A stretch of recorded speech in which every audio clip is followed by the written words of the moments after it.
Radio Bula Duavata, Kauti, Keda, Vata mai San Francisco ki Burubura. Sema mai ngai waseyani. Onko na Radio Bula Duavata, San Francisco, Kauti, Keda, Vata mai.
Radio Bula Duavata na itavi seroia mai ndola tiko kina na de wasini ngono vata na kabe binaka ni woke lulu and dai ni katolu sanga bula kandua ni singa ni bula January sanda ela watala mengo ni wote oti ni singa mata itiko ni bula ni ambaki ngo rono ndolu rua sanga bula kaba wengo na kede o waka bula tiko kina boa indua e waka se mata o tiko ngavia o me waka nui ni venaka tiko ni ambaki bo we se happy new year tiko ya ni ko waka mionge kindaba mai sa katolu sanga bula kandua tal ni singa ngo ni bula January ia se nda ela tinga mengo se ambaki bo tiko nga se vadava totolo wali tungana to sininga una sa mai o te talango e vana madhawa and mata itiko ni bulango ni ambaki vou ka wakanui ni venaka tiko yani ni nda mbula venaka tiko wakanui ni venaka talitunga ni tosa venaka tiko na kenangaravi na veitavi so o ke lani sobe ke andan daga ia dhaba mai ne ka tolu sanga bulu kandua ni singa ni bula January daga ia dhaba mai na singa ni kua e sobe ke andan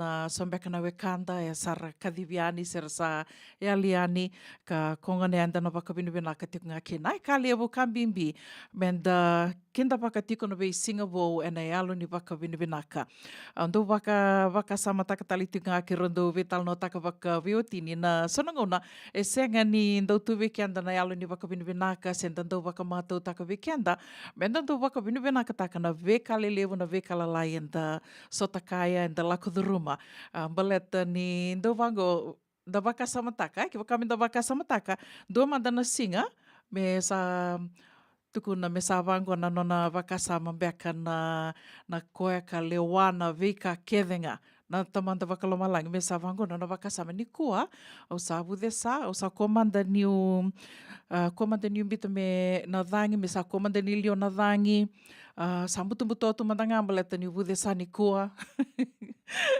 komanda ni wakatarana veka e ndondonu mena adha ni kua au sana songota kede mandanga sana ngi wakadhawa tu mandana nonda mbulo kenda koe ani da waka samabaya e na rawa me tiko vekenda na alo ni wakavini venaka na veisinga koe au tukuna tiko ani so vekenda tou tonge adhava mai ni oti ni singa ni kua na oti tiko ni singa ni matei ni bula ni ambaki ngoro nondolu rosanga bulu kaba tonge adhava mai ngo so vekenda tou e sa yali sa kadhiviani so tobi mati tumbeka mai so sa ya doba tikum beka ngana mbaki ni mbula kandikila ni sana bobo lek sartiko na singa mera kadhibi kina so mai kadhibi wale sartunga waka sauri na non rambula ndage rivango sarayali watu yan tos ni mbula na visinga koya au nitaka ni vengana bono ni sema tiko mekina na kabi benaka ni kua singa levu mataka bongi levu wikimdo mai ngilandi ni na to na waka vini venaka takatiko na veka kede sara to wakalunga te tektukina e na visinga. Samai siwatonga na tolu e na rosanga vulu kawana miniti kenda wakikemani se mania saiwurabura dhavo ni seama tiko mai kina ka lewundi na tiko na wakavina vinaka e na nomunindo seama tiko mai nomanindo veto koni tiko mai ka sama ya dhova tiko kina na wili levu ni vitu sanga vulu bakadhada na undolu na leo ni nanda to matabu vale na radio Bula Duavata e na nomanindo wasia tiko yani na nomanindo vital no takatiko na nanda to vata ngo na radio Bula Duavata ka sureti kam ni menda na veto mani tiko yani na kavini kua ke wakani ngalala tiko semani vida na minitio ni ngalala kina ngona dhavo ni ngalala tiko kina na malio ni yauongo ke na vitu na kaloko ne kavini kua na nitunga o California sureti kam ni menda na ve toma ni tuka ni kina da ve wasei takatiko na ve ulutanga so waka kena na ve sere so e na wakatangi takatiko yani ke na nonda porokaramu ndorunga di tiko ni sivina vai na tini na miniti e na vea kavini buke lulu kando venga ravi tiko kena o siti veni ratura la na toso ni ngauna otia na ve mamani ono dorunga di tiko kina na wasini ngona wakarotaki kartondo venga rabi tiko kina veto koni talitunga kina na New Methodist USA. E ana veka so na mai tawana tiko na nonda ngona vata ne kavini kua no mani to kaningo una vuninda kua ni mbula vinaka. Dombula vinaka na sema tiko mai ne kavini kua Josefa de Messi ni mbula mai Laudala campus mai suba vinaka na sema tiko mai ne kavini kua wakatalanga kina vekimdo na sema tiko ngore mai Australia maramatau mare da lalanga ve simbolo venaka mai kului viti ke la veti mbale suva rombolo venaka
Do Yandra Vina kana Maramanita.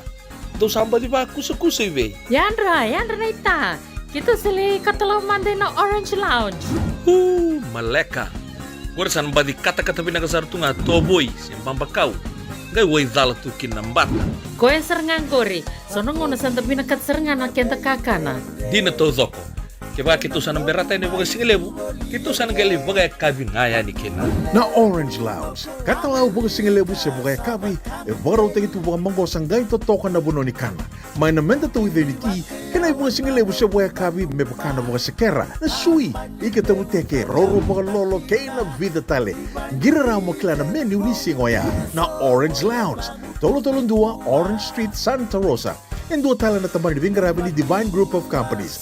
Dola mena wala kaloka na mataka, kina wala kaloka anambongi moniti kina singatambo. Na Orange Lounge. Tolo-tolo dua Orange Street, Santa Rosa. Endona mate kuniti wale wabekenda mana wasa Pasifika na hepatitis B. Kuneini ndua mana wayatini corona nini winua mana wasa Pasifika Amerike ni tobi riti kuna matembo na hepatitis B. Ongoli wabake na kenaroni betobi sena tobi kuna matini ngadangada se liver cancer. Endende mendo kila kesa tebi kwentiko. Mebakani sengu sotini kene bakatakila kila se symptoms. Bakabo kesa mbimbi na mate. Mbimbi ngoni kila mono bakandi kebi membaleta na hepatitis B. Peter mai kena telefoni 526 ono vituva 51watolu sesi kobo na nondo to website www.sfhepbfree.org. Dendram beka nangola ni kibali lo tero buku ni oso pakadadaka. Sendra kita beka na tos nimbula. Ko ni lenga sinui gawa. Nana maki mai kena programu warotaki. Mai vera tau na New Methodist Christian Fellowship USA. Nongu chisu, nongu banua. Rongo na bima manione na kabini buku lulu bei Kemando California. Bima mani dua na singilebu ni lotu lebu bei Kemando viti. And a radio Bula Duavata San Francisco. Me Kauti Keda Vata mai. JJ's Food Shack. E tiku kedi kena na kakana boga biti me bakana kokonda. Lobong benga ni ngai kani do itu na bundi nan dalo si tabioka. Na kakana boga malangi me bakana steak bakaya loka kena coleslaw. Wee! Na kari toa sa wadha badina na keni kana. Kaya tiku talanga na nondo to specials and na lomo ni mga dawa. Daw tamba na Facebook. Na doi ni tiwa ya na bani manray pai kaya na bungatale. Go na JJ's Food Shack. View Valley mo Billie Jean Street, Santa Rosa, California. Pero talagang rito dili mo yang may Santa Rosa, may yato saray ni Kinavato. Girit-rito sana Kinavitu, Saiba Vitu, Tolo Vio Tolo, Dundu, Limon, JJ's Food Shack, Santa Rosa, California. Ada radio Bula Duavata na ngauna sabot tunggu ru sanga bulu karuna miniti me vana kaloko kenda waki ke menina sanga sema voltali tikumai ken dua tali na nonde wasini ngauna vata na kabi benaka ni buke lulu inde ndai ka tolu sanga bulu kan dua ni singa di bulu Januari da da wati kumengona wati ni singa ni bula matei ni bula ni ambaki ngo rona undolu ru sanga bulu kaba toso tiko na ngauna to tolo tiko na kena toso na ngauna do na kaundo indina to dokana rose vina kapakalivu na siya matiko mai yon raki sarangani hot curry lamb kena roti vikito en vanolivu go California wakambimbi tiko na vanua kito wakai tiko kino ya Hayward Newark Fremont yan East Bay do wakatoka itu na East Bay kaya wakaunin do rongo tu San Francisco na East Bay levu kina na stoa ni wira na India may viti liu talanga wir na India mai India ka kito tiko bole katiana baka me nonra ya lava tu ya lebu bir ramai baka tiko boli na sana ka kito baka tiko talanga kina lebu sartu na stoa kongone na yaya ni kari na yaya ni kakana ni kari senga sotini lebu na bal ni kana ya na yaya ni kakana ni ngada ni kari lebu sartu ngai kya dina to dako dendo baka na kabi binaka ni roti kari na kabi ni kuai baka no ni binaka tiko ya ni vinga na bono ni sia mutiko me kina andona kaundo tuku na tiko yani waka lebu ngoyana na kena sa tosa tiko na ngona kena sa mo waka yang tiko ngo waka lebu ndarongo da tiko kan sombe ka na sanga ni tiko nonra waka sama si tiko beka na nonra waka sama na dam beka menda mai vital nota tikina ya nongurai nin dondono menda vital nota ka dondono menda na yan ran rabi tikina da be waka rara mata tiko na be ka so ya tiko Ado wawali ti kenda tiko baleta ni sona kai binaka sona kai da sona kai roni ena binaka mendana kilame roni dana kilana ngoni saladava roni dana sasamba itu kina da tatango maki tu kina kaya dona kango na artificial intelligence sena kena satoso sartiko na mona liba undo waseta ngani bakalevu na vanua kito tiko ani kinongo sena vanua mindambi tu kinongo na studio ni Radio Bula Duavata tiko na wale kata sartok ngana rarani wanga bukalewi San Francisco kanto wakatoka tiko na Silicon Valley. Dona ka tiko na Silicon Valley na oya na senabuna me wakatoka tiki na Silicon Valley ni lewu na kambani ni mona liba sena technology na tech. Koya era tau ia wia ni sanangoi. Dua rango na Tesla sena motoka liba. Ya, na motoka liba na turanga ka nona kambani ngo ka bulia mai na sea tekawuna mai na kena wakana nanu ka mai tau ia utaka na kambani ni Tesla na motoka liba ngo o Elon Musk. Ya, ndona ngo nea watal no takatukani na turanga ngo. Na wuna kuti koe dhaki mikina ngo se uwia mai wa sea niki na baleta ni mandanga dona kau maru taka wakalewu dona i tukutuku Aurongoda ni kua, ke wakau ni wakamure tiko na news, ni na rawa ni na kilabinaka na kau tuku na tiko ni ngo, na kena sa mai sa wakanditaki o Elon Musk, ndo tali na nona kambani na e wakatoka i tiko ya na Neuralink, ke wakau ni nge rongoda, kilatiko sa rongoda ni liwe na Radio Bula Duavata, na Neuralink ngo na nonrito wakanga na Tesla, tumbulia na motoka liba, ya na Neuralink, tumbulia na wakasama takatingo se na vosa dhavan beka roni waka yang ataka na microchip rambeka ni ndobu ke yo mai na sema tiku mai na kavini kua na vosa dhavan beka roni to waka yang ataka kinai na microchip ka tuku ni mbiu na ke wakaindu esa paralasi na microchip ngo sabi na mbaki na ke na nonrto bulia tiku mai nonrto dhaka tiku mai sange mi bakandita ki ngo na mbaki saranga ngo ni sanarao ni waka yang ataki na Neuralink se tiku nga na trial phase se wakatoboli tiku nga ia sa wakandita ki mandanga ni sa rao ni na wakatoboli koia so era sa wakatoboli tiku na Neuralink me mbiu na nona ngabo ko boka dua paralasi. Lepo tu na matangali paralasi, maru taka wakalepo baleta ni esa rua na nongu rua nangasi o mai pingkarabi virau na nongu yado mai Amerika na matai ni kisi o mai sotakaya na caregiving rua paralasi tu dua ya tiko talenga na wakatangende ni paralasi vida tiko na wakatangende ni paralasi tiko dua na quadriplegic ngo esa mate kede sartunga na ngona na nona Wakameron daka na nona na ndomona nga lako dake se mbula tiko se roni ababala tiko se roni vosa koe daka taka na nona wakasama io sa senga ni rawa ni wakanga taka na lingana se na ngona ka kede daka buai yana due quadriplegic ia sangi tiko tali so era paralasi kila mai na tolon rangala ku sombe seroni raya balata na lingandra seroni rabakanga taka na lingandra gai tiko so na paralasi sa senga seranga ni rawa ni ravosa dina ni resembula tiko yo sa senga ni rawa ni ravosa ya na vem bakatangi dengan dekede ni paralasi ya na Neuralink go esa tumbuli ngona mai na brain chip tiko na brain chip sen microchip ya running view na nona gaba ko boka indua kasa paralasi tiko wakamenangai prokaramutaki prokaramutaki nanduna keni wale me rani na ke wakamande ndua esa paralasi sa seng sartunga ni rani vosa na microchip ya na prokaramutaki me mbiu na nona ngaba ko boka me rani na nona wakasama tak mantango na nona wakasama baleta ni sa seng ni rani vosa mai na kanga wakasama taka koya na nona gaibi bosaki na sanga me to communicate ke I na artono na matabu vale se ko mbeka ngarabi ko etiko nangai Waka mena gai ndewa ngā mai na i tukutuku ka tiku na microchips e sulia mai na microchips e thingoma beaka mai na microchip mai na nona waka sama indua ki na talivoni. E na gai biuta mai e na talivoni se na smartphone. Deke la na talivoni e na ngonongo sa smartphone ke dhitunga. E na tiku na kia na app. Ko ea na gai roni kila oro na gai roni veitala noa ki na vaya.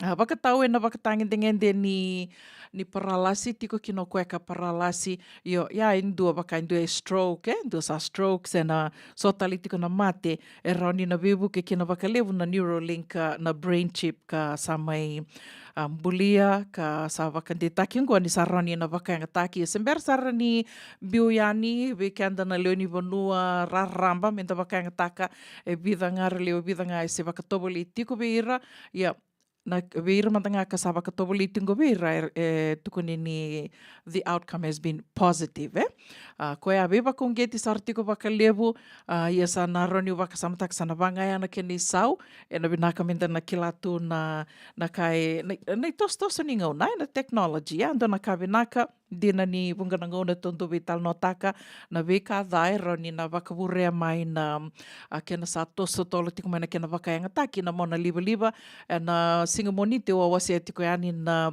vida na vononi dhaka kar sa wakadhingui kina na leo irana tamata dhaka baleta ni sa veiso somita kiani na mona liva se na artificial intelligence e sa dhakava na nonra dhaka kar sa wakadhingui kina e undolu wakundolu na tamata dhaka ando na disadvantage se na downside ni artificial intelligence na kena sa tos tiko mai ngoa na mona liva so ngana ka menda na kila tumba leta ninda se mbula tiko na ngonongo me wakatoto watataki ke na ngona tu se sudu mai kino kento na sa ambaki tiko na ndoto ambaki ngoa na limo sanga bulu lakadake sa andona ka na vive sau tiko ni ngona ke na bekai so wabuli tiki anda tu it's good to be aware. Se dam beka no mundo rai.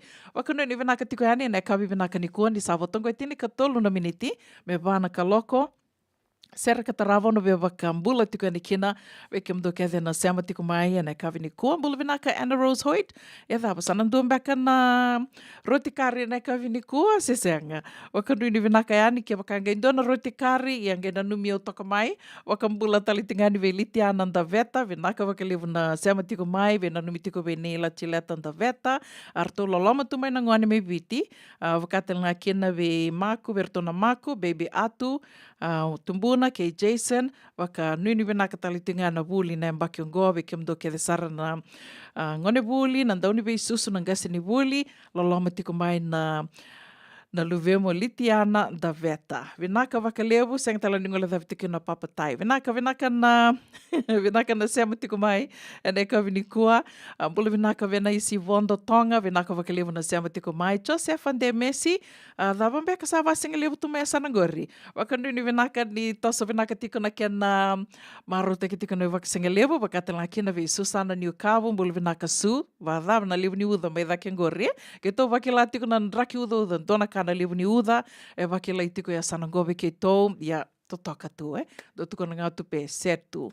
Bula vinaka William Driver toi yava. Vinaka wakalevu na sema tiko mai William, bula vinaka Mereani Keve, ndombula vinaka na sema tiko mai na Bryce Street, mai Rewanga, wakata ngā kina ve a kesa matalamba, e na Koronumbu House, mai Mba, wakanuni vinaka tiko ane vikimdo, wadhavatu na nraki mai sanangori, sana dumbaka na kana katakata, wakambula talitingani ve Mare de Lalanga Vesi, Michael Liviti, ke la veti mbali suvar to sema sartiko mai Australia, ene kavi vinaka ni kua, wakatela kina ve Lea Hodges, vinaka wakalevu maramana ita na sema tiko mai ene kavi ni kua, arto kana ika tiko ika wakarakar sartinga mai Natambua Housing, mai Lotoka, isa. Wadha batumbeka na nraki mai sanangori. Vena numi talitinga arto, vira ke sarna Leoni Koro, ni na waikama mai ngau, wakambimbi tinga ve kimdo ke sara na staff ni Kokoma Private Island, mai na Saudha, mai Kandavu. Dombula vinaka wakanduni vinaka tiko yani se manita vida nganga ravi tiko and singa levu ni ukelu lendendai singa levu tiko ni lotu levu bekemdo mai viti sa totolo wali tunga na tosu ninga unai keto sa botongo e tini na miniti me vana kaloko ene kavi ni vukelulu.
Radio Bula Duavata me Kauti Keda Vata mai San Francisco ki pura-pura.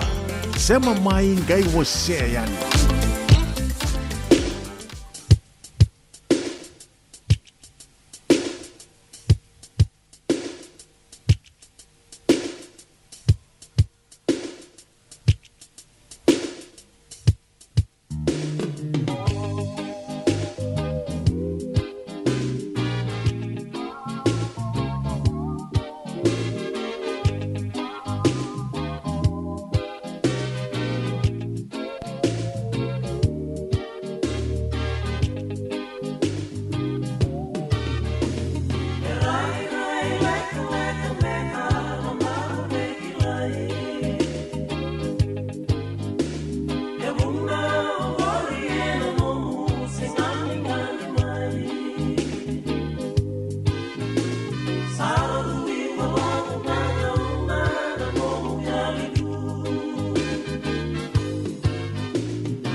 Sengatina ni karaurawa na daka kekiva.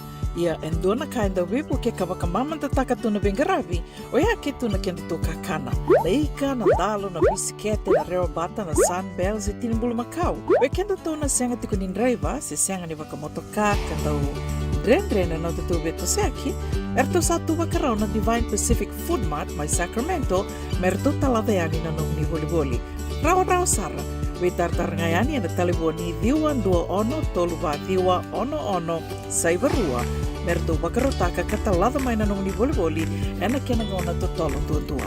Divine Pacific Food Mart, Viturua Diwawalu Franklin Boulevard, Sacramento, California. Namba di telefoni Viwan Dua Ono Toluva Diwa Ono Saivarua. Ertong garabatalangan ni kanalay waka suburi ani nanomu yaya.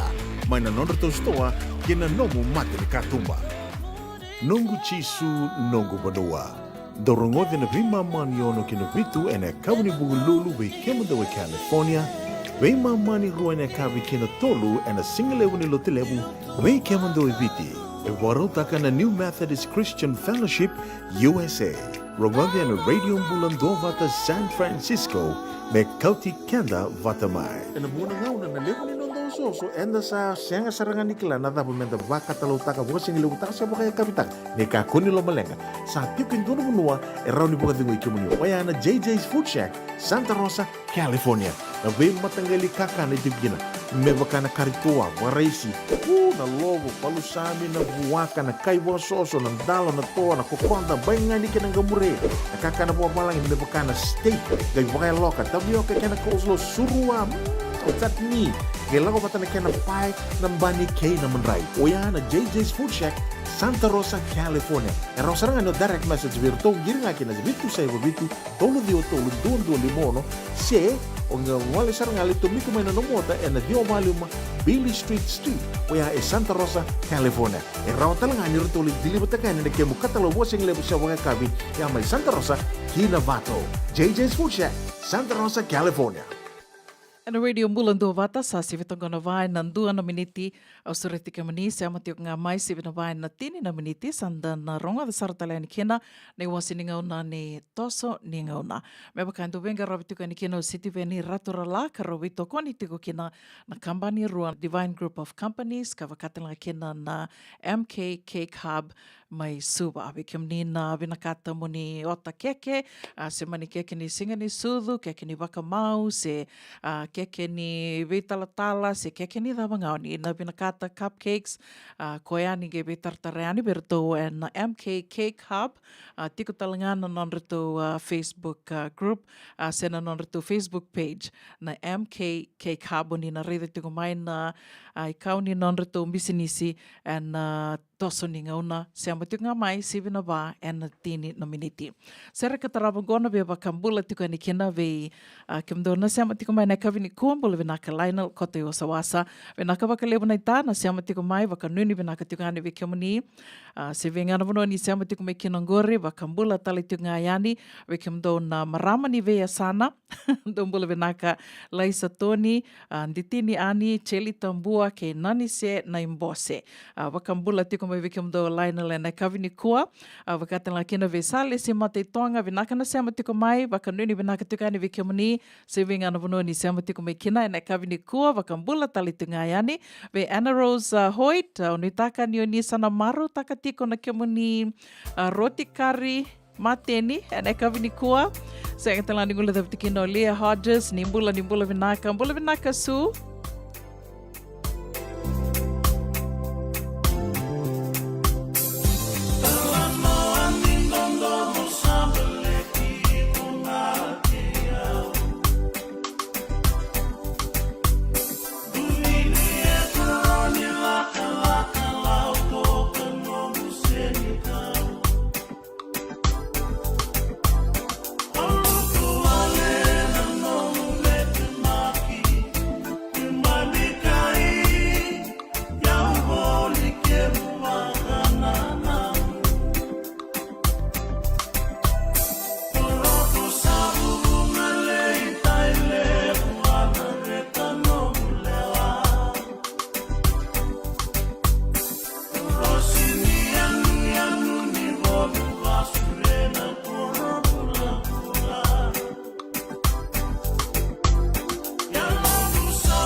tosoni ngauna kei City Veni Raturla.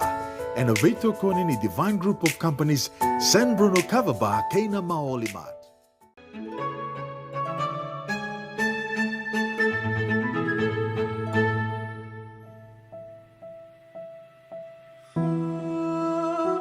Sato kina mandingi ni veileu taki kina moira ke witi. Na ua tale ni dangi leda ni wasa bora enda sangai wakila ni da sambiuta na salamalumu ni murilewa.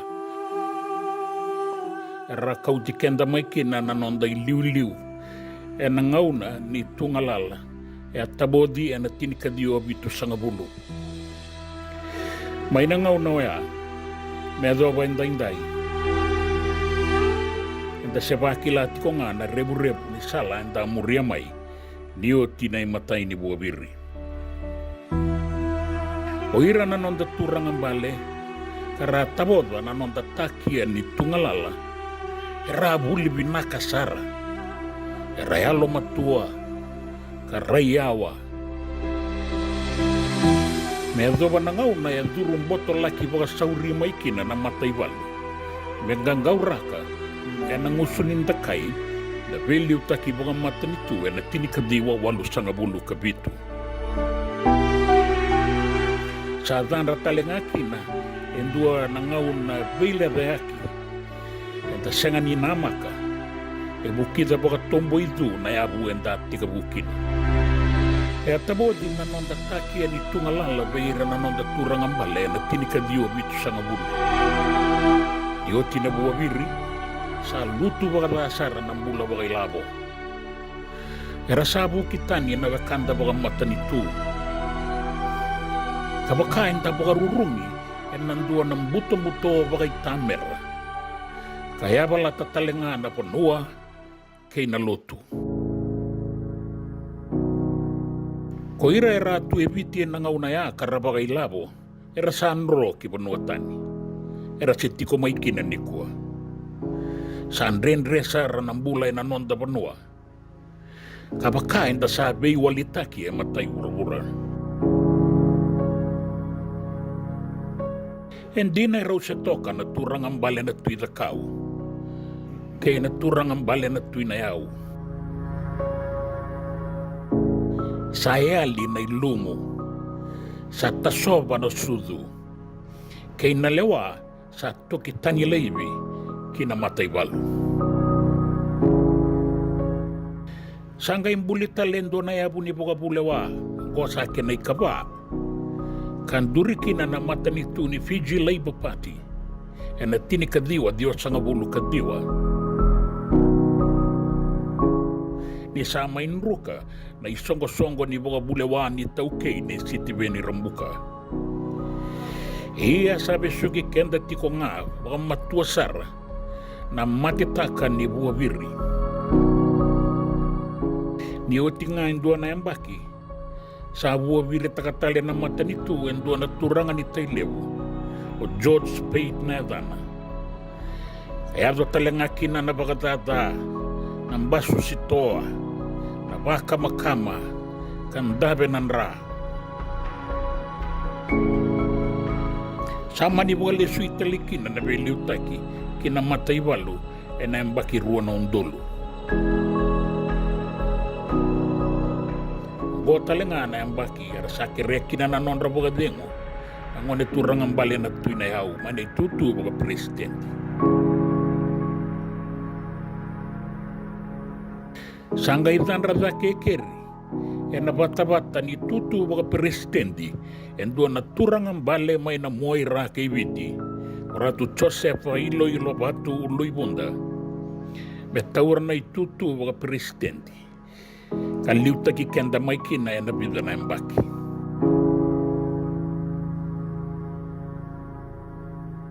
Au tuku naman da bida na kenra ituku au mbau kila e na toso ni ngauna ni kua. E asudu mai VCC o ratu Josefa e nei ka rua sangabulu kadiwa ni Disemba tini kadiwa rua sangabulu.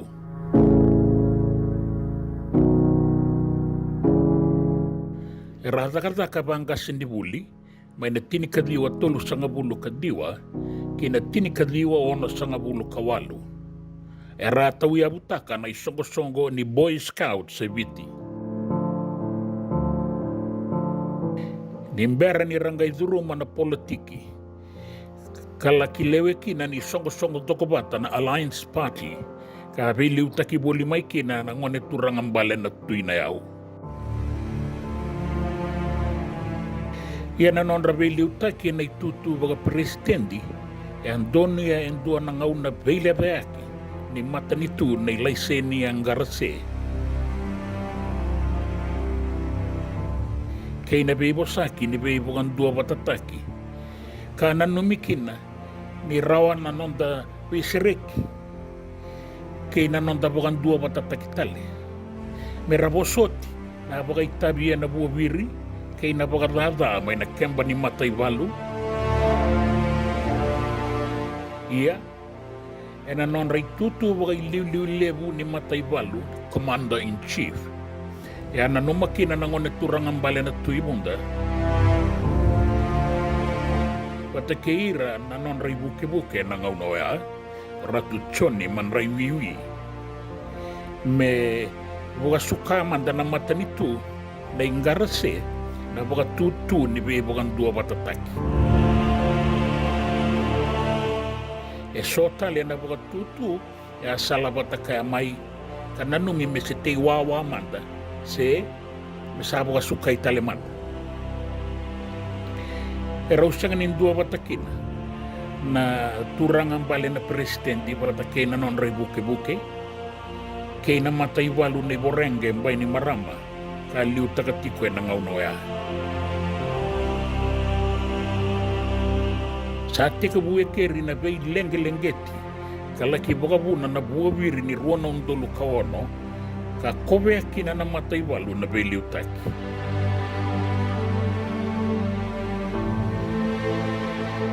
Ulau Disemba.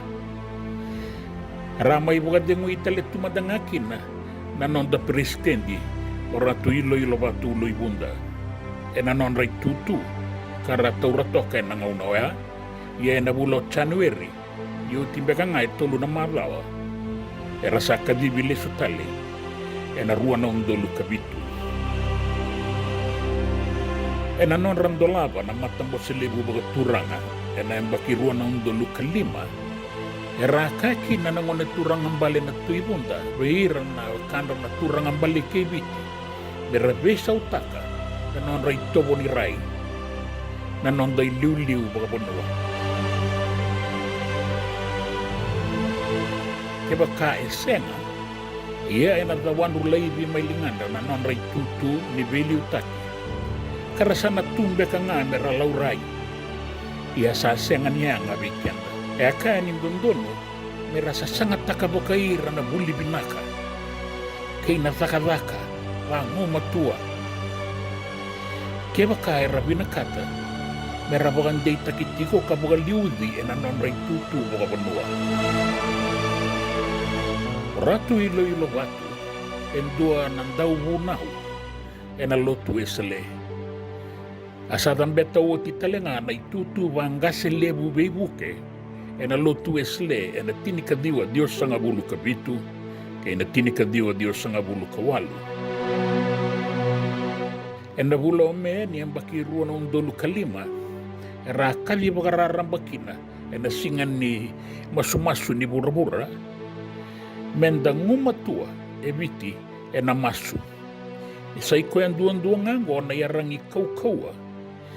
Menda sa sangat takakina na iwali ni lenga. Na lenga lilepu ni beli utaki. Wa mata nitu enda duruma tikumai. Eraba ka taudakina na nonra lewa. Wa mata nitu. Me dangaraba na masu-masu. Menda lotu. Pangumatua mentanggaraba baka binaka na kalongo pe Italia se matalotu daba endalewena ena ruana undolu kadiwa e baka tauda talengaki na nona lewa na mata bilewai ni sengan indondonu baka lawa na beli utaki ni matanitu mai be borenge mbai ni marama ni sembula tiko na yabu ni boka bule wa ni tini ka dio sanga bulu kabitu. Sanga ibon dono ya nangon ne turangan bale na dingin ni ruan na undolu tini kaba. Era kerea na non raboka dengu na ruan na undolu kadiwa ira saba kila na bimbini dolgola kasan bikai talengan non rambula na tauwi mate. Baka bauti ni nga unawaya ira sayang baki walu sanga bulu kawalu dua veira nandau ni veliu taki ngasen duan-dua bura-bura. Ia na non kere-kere sa abandono ya na Prime Minister kara sa kadibikin na ibuki-buki ni Presidente na ngaunawaya nangon turanga na itaw kay na isongolaba ratu peli na ilatikaw pero may tawro toka baka wawa na itutu baka Presidente may adoba na non baka dengo na turang ang bale na itaw kay bunise. Yang ang bale na Presidente na ikaono ni February ruan na undolo tinikandua kalaki baka yadoro na kenabing garabi na koro turang ay suba nimbera ni Tokiani kibisaysay berabing garabi kina na matay walu na non dapanua. Nangaw na irasang balikina sembula boli narandi ni Banua nangaw na wa o salasay ni Cabo no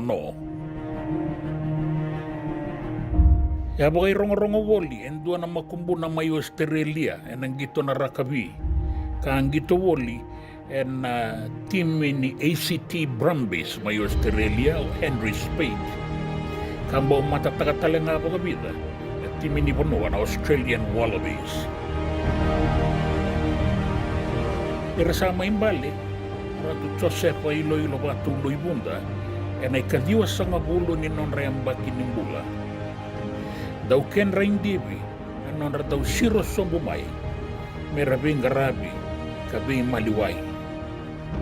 Nanon rabi liutaki sama yung beauty kenda toka kinaibiti nandua na itutu ni bukan nui medo ba inday ni Sara o ningay dangin dono na biliutaki nanon da Banua nabi tambayang baki may muri ongori dan nagay rongoda kasaraba na toso ni ngauna di samode.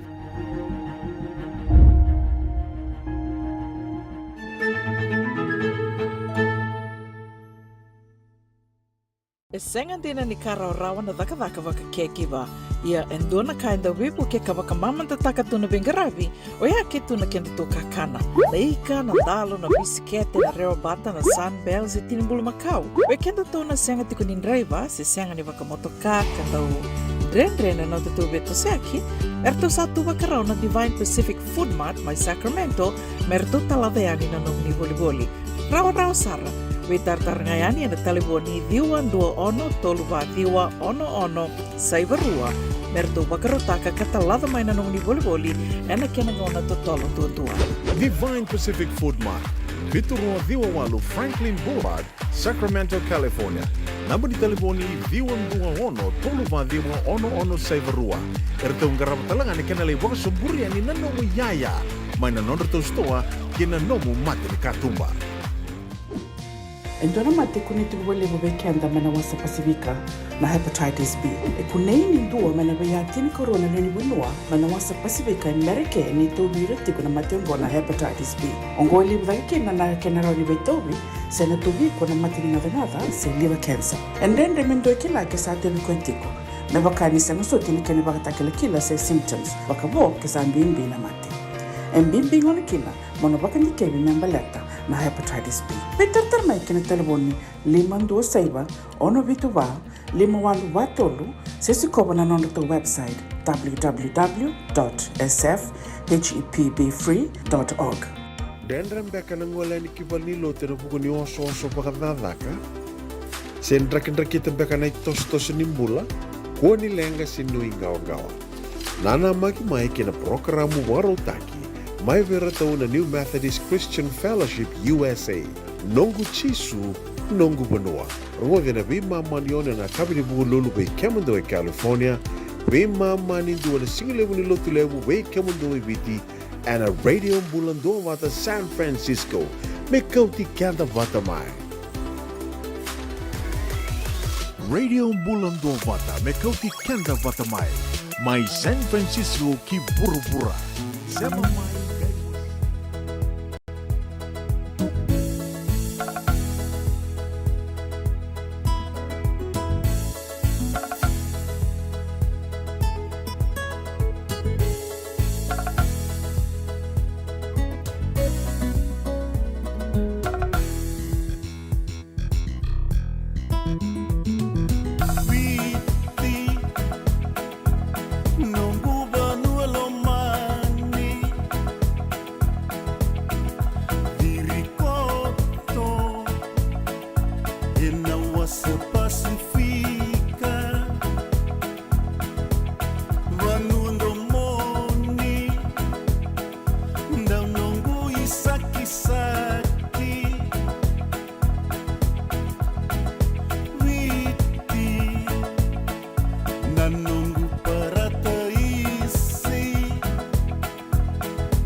Sandina Sara, nongo viti, nongo parataisi, se mani venga na vanua enda sama itukina, sa iwurawura dawa enda sama itukina, enda parataisi tungana nonda viti lo mani, koe andu seretika mani tukina, moni ndau sema mai, ni Sikawayani na Radio Bula Duavata YouTube channel, ninge wakamuria tu na tosa ni ngauna, and vi kai soindo mai, mai ua se tuku ani o City Veni ratura la na ve kenri tukutuku na nonda turanga, na nonda ngoni turanga ka wakatanga kena na ve tala no tali so ka sombeka weekend to and the tono maka mai so e senga andange mai rongo da tunga go senga sotini lewuna kanda kila kina senga sotini tito buna nonda kila ko ya usuriti kam ni moni ndo sema tunga mai we ka bini buke lulu ndo mai rongo di tuku ni kina na wasini ngona ne City Veni ratura la na tala no ni toso ni ngauna ka be tokoni tiko kina na MKK Hub ke na Divine Group of Companies. Divine Group of Companies e California, wakarurungi tiko kina na tolu na kambani o ia na Divine Food Mart mai Sacramento, wakatalanga kina na Divine Home Caregiving Services i Santa Rosa ka okatalitunga kina na Orange Lounge. Ko ia na kambani tolu se na business tolu mai kobuti tiko and a Divine Group of Companies. Vikim nio ni na senga tiko ni se kilao ni verongo the beka na ni roa vital no tiko ke na itau ke ni Divine Group of Companies so suretikam ni ngai siko vatalitunga yani na Radio Bula Duavata YouTube channel and do biuke de tiko ni kina na vital no ke de sarendo mai rongo de tiko yani no nonde wa sininga no vata na vi bulange so e rando ngole mai ka rando mai wakaitavi tiko yani na nonto to Vata ko e na wekavi da umbiu ke de tiko yani ke na nonto to YouTube channel o yana Radio Bula Duavata YouTube ko ia e rau sara ninge rongo da nga una ngau ninga lala kina ka senga ni ngandrebi mona nina rongo da tu sia mo nina wakarorongo tiko e na vana ya ua mo ninge le indonu makayani ko ia ni sikopa yani na Radio Bula Duavata YouTube channel e sa tiko kede yani kina se mani tiko mbeka sona ulu tango ni binakata mendo mai vital nota ki ani sen dombeka ni nanuma ni navinaka me da mai rongoada na no nei tala noa sen dombeka ni tala noa i tiko ngori ane se vura da vangao ni se ama tiko mai kena angona nonda vata ni vitartar mai and Radio Bula Duavata na Messenger ni nge vitartar mai kena ratalangani ni vitartar mai via unobu ni kua karao ni tonga me vital noa tiko yani and nonda te wasini ngona vata na via kavi au tuku ni tiko ni ngona vital noa yani o sura tiko ni talanga na ningai siko patalangani na YouTube channel muni rongoda kina na neto ame vital no tiko na mother sawati ke rau na turanga ka ro value taki tiko ro kote tiko nei lako ni no sorry youth no sorry interdenominational youth group erto ngole mai no sorry to sa tiko mai Australia o bambota na mother ambeka lako mai erto sanangai listal kine viti sale bakabe o sarto le bulan dua tiko na norto tiko boli mai Australia to toka na wakarongoda na nonre wakamadhala na turanga i rua koe ausarit kimni ningai siko patalitunga yani na Radio Bula Duavata YouTube channel. Dona ngona leka ngona rongo ditu ni kina na noda te wasininga ona ni rongo mai vali ni songo ni seama tiko ngā mai. Sa watunga i rua sanga bulu ka walu na miniti me 5 na ka loko e na ve mama ni ono dana seama talitiko ni kina verato na New Methodist USA e na nonretonga ona kartonto vito koni ka venga ravi talitunga ni kina. Vika mani mbeka ton renrena no mani lako i lotu na singa tambo e na vuku mbeka ni dhaka na oso mbeka ni matapu vale koia so na vi wase irtondo mai wakai tiko na New Methodist USA e na nonto te ua sininga ona ne vea kawini vuki lulu e na ve mamani ono ke na vitu na kaloko. Na sera katarawa no vea wakambula tuka ni kina ve vara tawa ina vesi.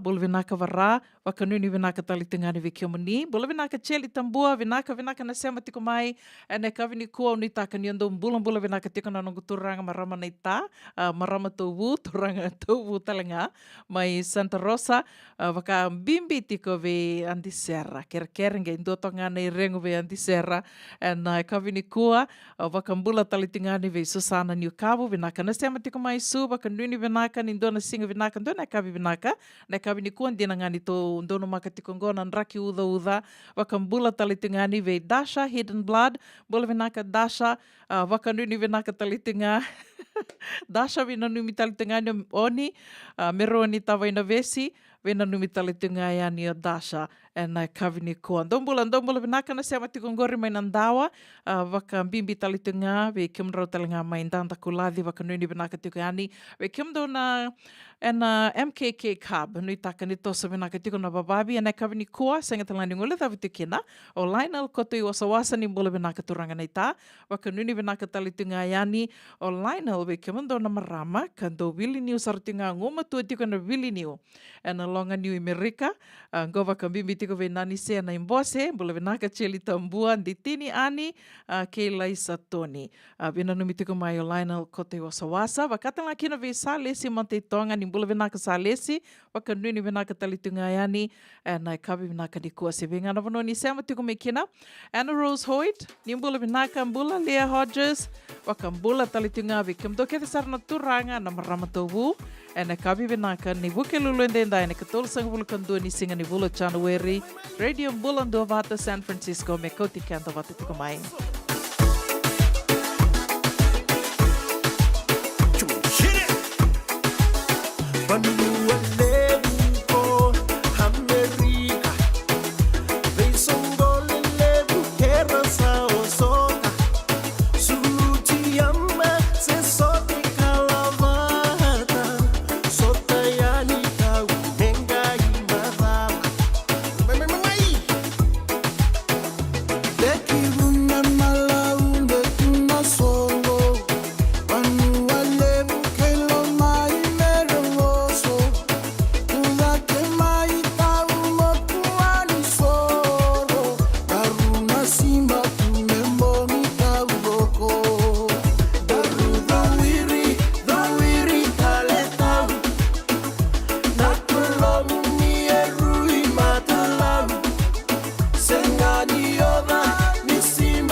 With Fargo, the new virtual...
Radio Bula Duavata, San Francisco.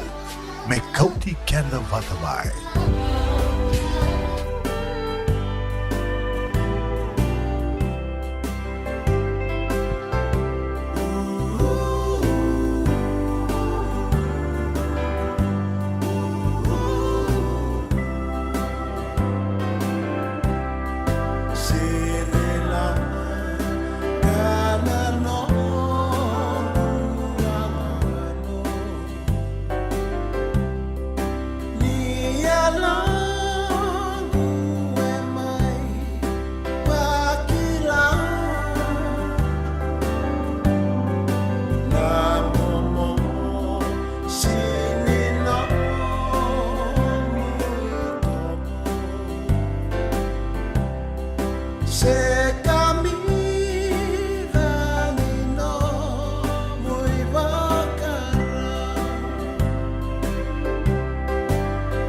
Ongon ay rongo may bala ni Songo and a radio Bula Duavata, San Francisco. Me Kauti Keda Vata mai. Ruanga ni tukutuku ya dharati kumai ana nonde wasininga una ni rongo mai bala ni Songo and I kabi benaka ni Uke lulu and then daine katolu sanga bulu kandu ni singa ni bula Januari ni sama i botongo itini ka ruana miniti me 5 na kaloko. Matenga ni tukutuku membalata tiko ngana volleyball. Ngona nonra tu vi suriti tiko serta umbiuta bata tiko na sota ni volleyball ke na netball ngo na Bula Bay Easter Sports Days and ni wasoti na Bula Bay Club orto na Bula Bay Volleyball Club. Orto umbiuta bata tiko na Bula Bay Easter Sports Day kana pakaidor tiko and na wakarawai ka tolu sanga bulu ni singa ni bula mati. Wakarawani ka tolu sanga bulu ni singa ni bula mati na wakaidori tiko and na Jerry Reba Ash Park tolu vitu tolu ono lima 37365 Ash Street Newark.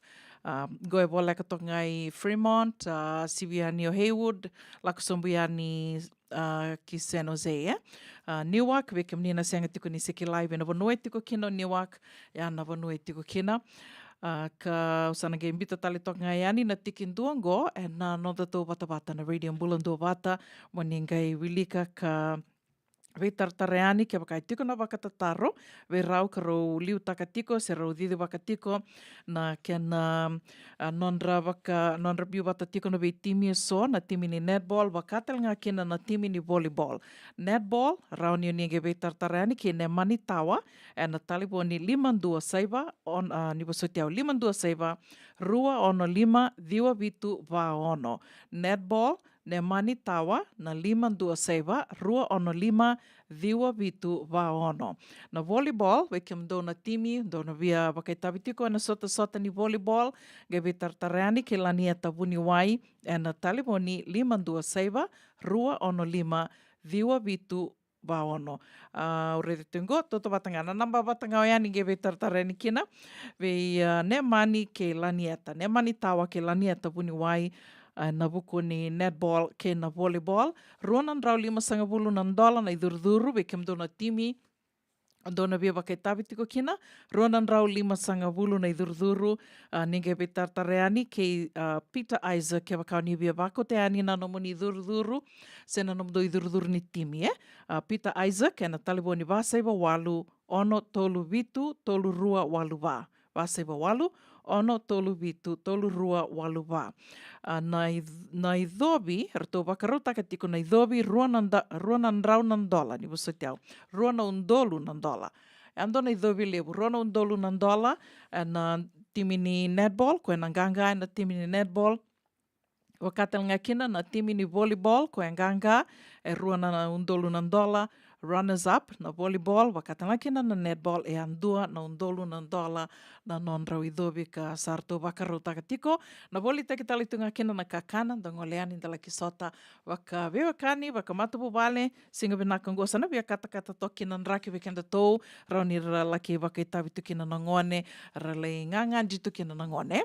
Tuku katarawa na nondo te wasininga ona ni ronga mai wali songo, do tingana visureti, veke mani na via dani sitiko, via nduti kumbeka na kena waku kua yango, ni via wakanga takatu e sona i wakatangi, ni ngoleani, na rua wa 5 Ludman Lane, go na rutu na dani simbi utawata tiko na songo wakaviti, na LDS Fijian Branch, i San Bruno, se Millbrae, rua wa 5, 245 Ludman Lane, na wakaidhuru tiko na wakarombuka saranga maiongo na kadhioni singa, ni wula February, senga ni dona kai somikina, ni ngoleani, na wakaruta ki talitunga na wakakavi, wakaloma vinaka, tutalanga nangito, karoninda na laki wakaitavi tukina, come and have fun. Rua wa 5 Ludman Lane, na danisi, na kavi ni wakarombuka maiongo na kadhioni singa, ni wula February, ka ni tukutuku matela lai, na gaimbiu talitunga ni na nonda tō watawatongo na Radio Bula Duavata.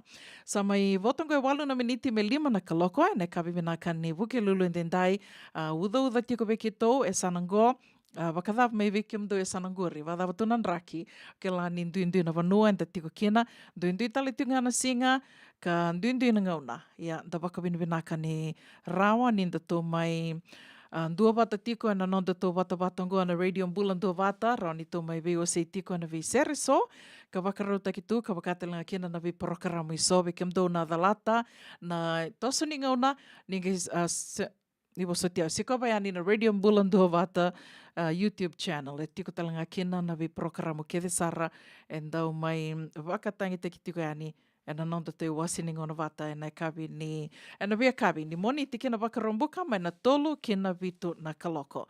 To mani tiko nonda tō wakarongo sere, e na kavi vinaka ni kua, nonda tō sere katarawa, au na via wakambula tiko kina vi kiamdo ke de sara na sema tiko mai ne kavi ni kua, vi ngana vanua ni sema tiko mai kina, waka nui ni vinaka tiko yani, ni taka ni tosa vinaka tiko na kena ngaravi na vi tavi ke de sara, e ngaravi tiko, wakambula tiko yani, vi laka i suba, vinaka wakalevu na sema tiko mai la, e ne kavi vinaka ni kua, wakatanga kina vi cheli tambua, vinaka na sema tiko mai, Lionel kote wasa ni wasuti au, Lionel kote wasa vinaka na sema tiko mai ne kavi ni kua, vinaka talangana vina numi tiko mai vira tona marama, e na nonra tō ngungu matua sara tiko na vili niwe ne kavi ni kua, wakatalanga kina vi Joey Tombu, vinaka wakalevu Joey na sema tiko mai ne kavi ni kua, wakambula tiko vi kimdo mai na waka, Bula Duavata, Magi ke Faith. Vinaka na sema tiko mai na kavi ni kua, Sherry Vandinga, marama nei tā, au ni taka ni onion bulambula vinaka tiko, waka nuni vinaka talitunga ni vikiomani, na kavi vinaka ni kua, senga talani ngula thavtiki no tinai TJ, bula vinaka sista, waka nuni vinaka tiko yani vikiomani, na kavi ni kua, waka tala kina vi varata, vai na vesi, ndombula vinaka, waka nuni vinaka talitunga yani vi mero ni tawai na vesi, ke kimdo ke de sara na matapu vale, mai nandawa, and Bula left, wakatala kina mai ndanda kuladi, senga tala ningula thavtiki no Dasha Hidden Blood, waka nuni vinaka talitunga ni vikiomani, wakambula talitunga vina nongu, buana nongu favorite naita, la sarusa toke ilangi, vingana vanua ni sema tiko me kina na kavi ni kua, ngo me na nomuni ke de tiko Radio Bula Duavata San Francisco, me Kauti Keda Vata tiko mai.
Angambeto kau bakasarawana mamani korowakatu mamani banua ya voisa wana moniro ngota bakairo bau bakandanga bau bakairo moniro ngota.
Radio Bula Duavata, San Francisco. May Kauti, Keda, Vata.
Ia sandina sa rake to tolo na ngauna, me ona reide kia muni, na Radio Bula Duavata, sa mai sivitongo ana lima, e na diona miniti a kawitiko ni buke lulu en dendai ni ka tolu sanga vulu kan dua ni singa ni vulu Januari, au ni taka ni mbula benaka tiko vengana vano ni seama tiko mai kina, e na kawi ni kua, ni taka ni makara tiko yani na bio liva ni Radio Bula Duavata, waka nui ni benaka tiko ni lutua talitunga ni tawi tawanga ngarawi tiko na vei sere ke te sara, e wakatangi taki tiko yani e na kawi benaka ni kua, ke na viporoka ramu iso, ke wakao ni athalata na tosa ni ngauna, usura tika mni, ningai se kova tiko yani na nonda tō Vata na YouTube channel o ana Radio Bula Duavata YouTube, ka rao ni o ningai rongoda tiko kena na nonda tō iwasi ni ngauna ni tosa ni ngauna e kawi ni kua, mea wakain tō venga rawi tiko kena o se te veni ratura la. Ve mamani ono, dana rongoda tiko kena nonda tō iwasi ni ngauna, ka raton tō venga rawi tiko kena na New Methodist USA. O ia maina ve mamani ono kena vitu na kaloko e na kawi ni kua.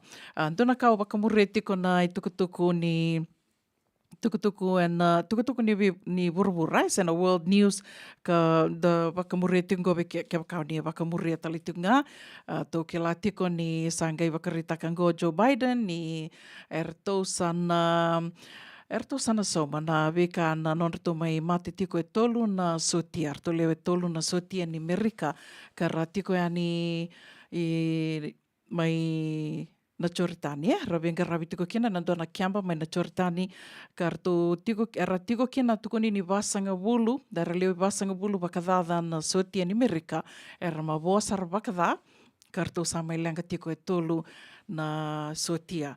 Gosange mataini ngona me mai mate kena na merto mate kena na sotia ni Amerika, en kena tiko bu mai na vivalvaluti o ya mai Israeli, kerto na kai Palestina i mai na Gaza Strip, te kupu mai na okotowa nei ka vitu ni singa ni ambaki sa oti. Me adho mengo, sange mateni ngono ngo arto mai erto matikina leo e tolu na sotia ni Amerika. Dina nga nia sa arto rawaka lutu nga saukuro tiko na drone na veka taliso era waka dhakawa tiko mai na tō tiko wata ke irna Palestina mai na matiwalu seo ira mai Irani. Tukuni ni rangali tiko waka Irani na ve o ira na matiwalu e so seo ira na batikandi mbekaro ni ukaya. Kara wakalutu nga saukuro tiko ra dhakawa tiko e leo na kaso na wanga matangani wakausa iaia. Ka dau ra usana tiko na iaia ana kena vito sekitu na iaia ni burubura. Da sengawalenga ni mai na tokalau e loma. Na kena laki wakalengai tiko na wanga le lewu karando usa kako.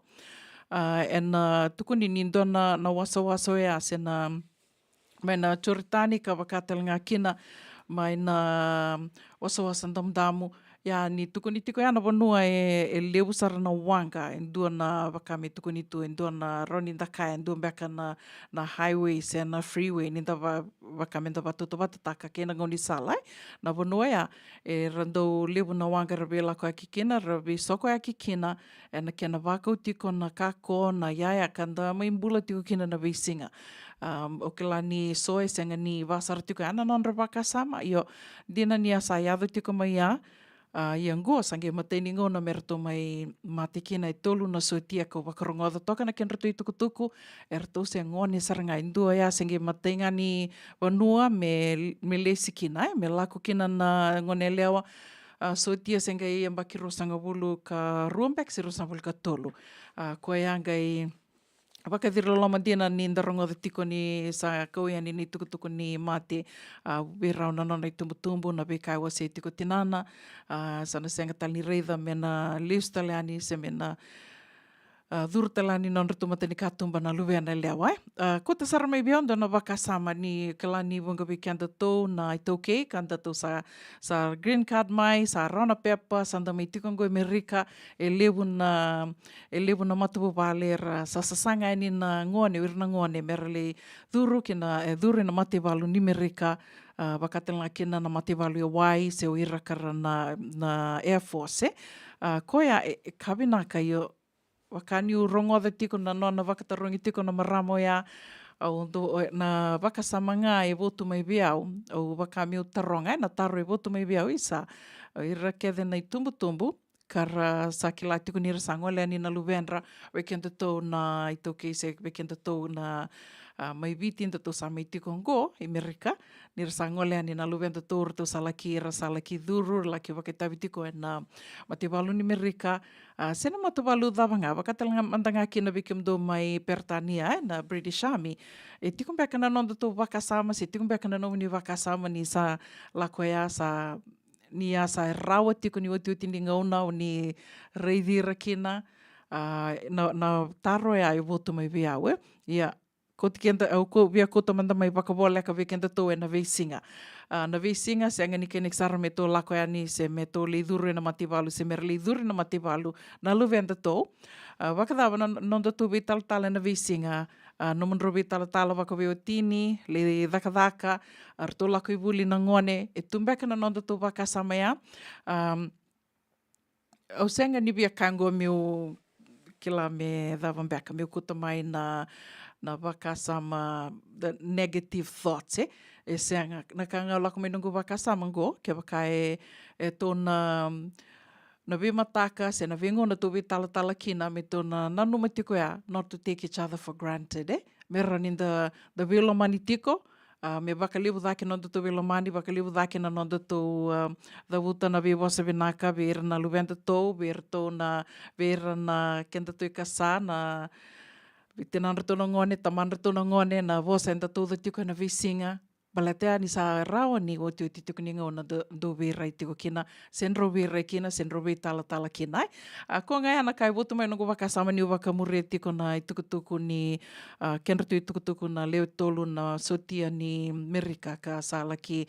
Wakalenga i tiko ana non rato sarto mai kadibi kosa non rato mbula ina buku ni wakalutu nga saukuro se na drone ka wakalutu nga saukuro ania le kadambo te tuia na non rato kemba mai na choritani ya satu kuna tiko ngo Biden ni rato ni sana senga ni tiko ngalu tiko se tiko wali tiko nga na mate walu ni Amerika rato na kuna ngonongo sana saumikina ya na dhava sarmanda e na dhaka se rato na waka e dhora na mate walu ni Amerika me na saumikina da senga ni kila rato kila tiko nga ya o kenda tau me tau sana yandra tiko nga kina wakambimbi ni da kila tu na mate walu Amerika se na vanungo se na mate ni tu Amerika e rai kia de tu me kina vura tau dhoko sivatango na ono na 5 na tinika ono na miniti na Radio Bula Duavata wakanuni venaka tiko yani se vengana vano ni sema tiko me kina ane kavini kua Sera kataravangona via waka mbula tiko kina. Wekim do keve na sema tiko mai do mbula vinaka dasha hidden blood vinaka na sema tiko mai ene kavini kua. Wakatanga kina vi turanga nei tala sarusa toka ilangi. Mbula vinaka laka i suva. Ke kim do keve na sema tiko mai ene kavini kua. Ke cheli tambua. Ndombula vinaka. Mbula vinaka ile tia tama imbeka. Waka nuni vinaka tiko ane vikim ni ene kavini kua. Vikim do ene city level San Francisco.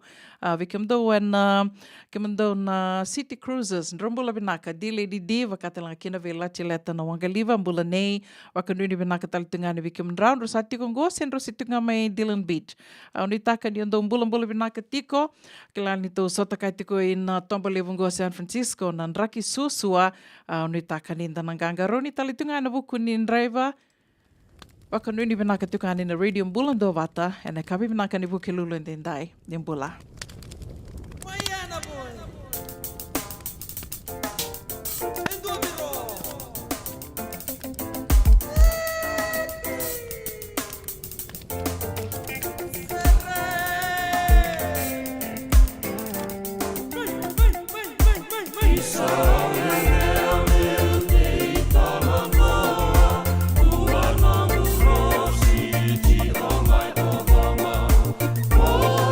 Song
Radio Bula Duavata, San Francisco.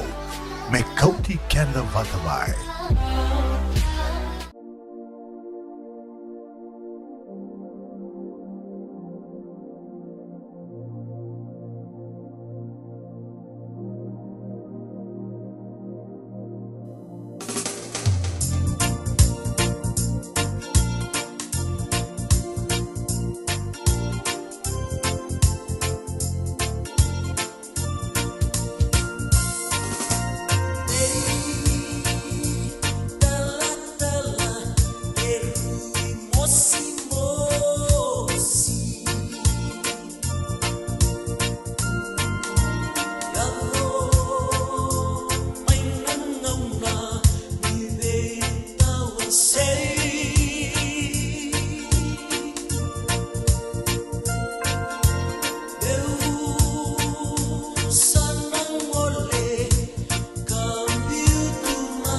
na buona ngauna na levo ni nondo soso enda sa sianga sarangan nikla na da momento vaka talutaka bo sing lutaka sa baka kapitak ne ka kuni lo malenga sa tipin dono bunua e rauni boka dingo ikimuni waya na JJ's Food Shack Santa Rosa California na veio matangali kaka na tibgina me baka na karitoa waraisi na lobo palusami na buwaka na kaiwa soso na dalo na toa na kokonda bayangani kinang gamure na kaka na buwa malang me baka na steak gai baka loka tabioka kena coleslaw surua Otat ni, kailangan ko pa na pai ng bani kay na manray. O yan na JJ's Food Shack, Santa Rosa, California. E rosarang ano direct message virto, giring akin na vitu sa iba vitu, tolo dio tolo duon limono, se, o nga wali sarang alito miko may nanomota, e na dio maluma Billy Street, o yan e Santa Rosa, California. E raw talang ani rito ulit dilibutakan na kaya mukatalo wasing lebo sa mga kabi, yan may Santa Rosa, Kinavato. JJ's Food Shack, Santa Rosa, California. Toki nungu tati kuna hepatitis B. Ya sanga tuni wakilau ko endo naka. Mea dhabo ningele itaura na hepatitis B test na madhaw sao. Asama ni lidula ni tataro ni hepatitis B. Karato sana tangu makikina na nito matubabali mana matirero bakyo. Sakabi biki na manila indike bikator na hepatitis B test. Litartar mai kina taliboni 527 ono bituba 582 sa sikomana www.sfhetbfree.org na kenay tukutuk matalilay. nungu chisu nungu banua. Dorongo de na vima mani ono kina vitu ene kawani bugululu we kemunda we California. Vima mani ruene kavi kina tolu ene singalewu ni lotilewu we kemunda we viti. E warotaka na New Methodist Christian Fellowship USA. Rongondi ene Radio Bula Duavata San Francisco me Kauti Keda Vata mai. Doyan Robina ka naman ramanaita. Do samba di ba kusa-kusa iwe? Yandra naita. Kita sili katalaw Monday na Orange Lounge. Maleka. Warasan ba di kata-kata pinakasartunga toboy siyang pambakaw. Ngay way dala tu kinambata. Koe serengan kori. Sonong ngona santa pinakat serengan na kenta kakana. Di na to zoko. Kaya kita sana berata ini bagai singalebu, kita sana gali bagai kabin ngaya ni kena. Na Orange Lounge, katalaw baga singalebu sa baga kabi, e baraw tayo ito baga manggo sanggay totokan na buno ni kana. May namenda to ideniti, kanay baga singalebu sa baga kabi, may baka na baga sakera, na sui, ikatabu teke, roro baga lolo, kaya na vida tale. Giraraw mo kila na menu ni singoya, na Orange Lounge, tolo-tolong dua, Orange Street, Santa Rosa. En dua tala na taman ni Vingarabi ni Divine Group of Companies. Dola mena wala kaloka na mataka, kina wala kaloka anambongi moniti kina singatambo na Orange Lounge. Tolo-tolo dua, Orange Street, Santa Rosa. Ana Radio Bula Duavata samai botonga rua sanga bula kawana miniti me ono na kaloko. E kavi teko ni vuke lulu na ikatolu sanga bula kandua ni singa ni vula January. Tu sa dhava tala mengoa ni oti ni singa ni matai ni vula. Ena baki voongo rua na undolu rua sanga bula kava. Awa wakaritaka teko ni ani lewu wakambula tiko beira. Na vida na matango na bulango o wakambula tiko se matau tiko ngavio na baka Happy New Year tiko yani me baka ni senge ambaki vo tiko ia niko sange bango ai sa domingo na sa mai oti talengo na na mateni bula na bula January sa don me sa dingo na Happy New Year ia baka dava tiko baka na tuba mai tiko bubina ka tiko baka na ambaki ngo pakadava na tuba sa tiko tu rei tiko na visinga se senga ndo na kaira ndo wakaritaka na oira na kenandau rau ni kaya oira talengana ndo be pakasala taki sen life coaches ndo tuku ni tu na kena bosa babalange ndo na kaira ndo tuku na bakali oira ndo na kai ko sa ambiuta tiko sa tubana tiko minomu tuba ndo na kai ko sa sanga taka tiko na binaka mo na bola tiko ndo na banu rauni ko na reida tiko na visinga ya ndo tuku ni tu na me rawa na nomo na reida tiko na visinga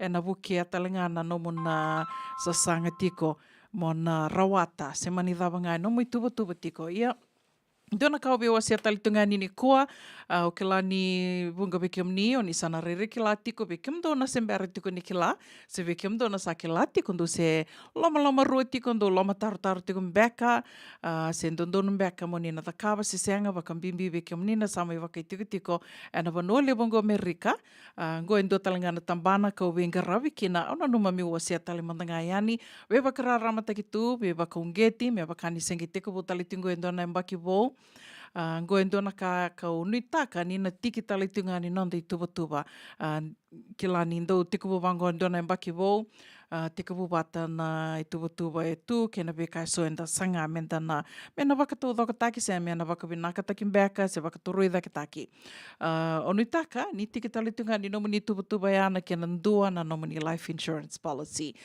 o ki la ni unitaka ni tiko na wakasama sen inda sana bakan di tak tikum beka vitali mandanga ke beka sember tiku nindua ni sa ndom dana kaya ro ninda na rotos rawa ni to sana bakan di tak tiko ni tongan driver whether you want it or not we all need it and dangan driver kede na life insurance policy na dava nabu no tuko na kina ni dangan driver kede maleta ni nandua na singa and dana kadivi kede kinai na taru libungai tiko ya dava sa o vakarota ki ko tu baleta mena gai e ado na singa sanda na kadhivikina se o sana kadhivikina senga ni ona waka o ngai rato na bula tiko mai me rato na gai dhumu angara na wangara na ngoni saladava me na rao kina na ilavo me rao ni na angaravikina na nomoni onga da ke la kede tu e mai viti se ke e sau levu na kena ngaravi na onga na kena satala di endua koea ena ka kina me nda tona waka rote ke kenda tutu waka mbimbi ke waka e tome tiko ena vanua levu ngo Amerika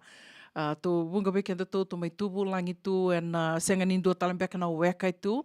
Tō mai tiko watambeka ke na sona i tokani, tō mai somi wali tiko, watikera na sona i tokani, e soma tanganda lako mai, da senga tuni wikela i mai viti, danga mai wikela i ngaina, nonda mai tūboli, Amerika, tō sange mai seama tiko, seama ni veo kani, se seama beka ngani dhaka watike kaya, tōnga mai wikela i tukina, se tō avuli watambeka mai, tō senga ni wikela i vinaka, tō sange mai wikela i vinaka tali tiko i ke, se mani wakadhawa na i seama, o ninge mai seama tiko kina, ana no muni mai tiko i Amerika, e ndona kai angango ka mbimbi talinga mena tiko e ndona no muni life insurance mbaleta ni ndona ka ndo wakarita ka talinga wakalebu ni o kenda tō sasanga, tō ndi sasanga taka mai na nonda tō i lako me tō iadha me Amerika me tō me rawata na vekai so tō mai sasanga taka nonda tō mbula i kea biken tō na sangole mai wakamatubu wale se veira na verto na matubu wale rto se tiko ani viti ke wakai tō lako tō ndua mai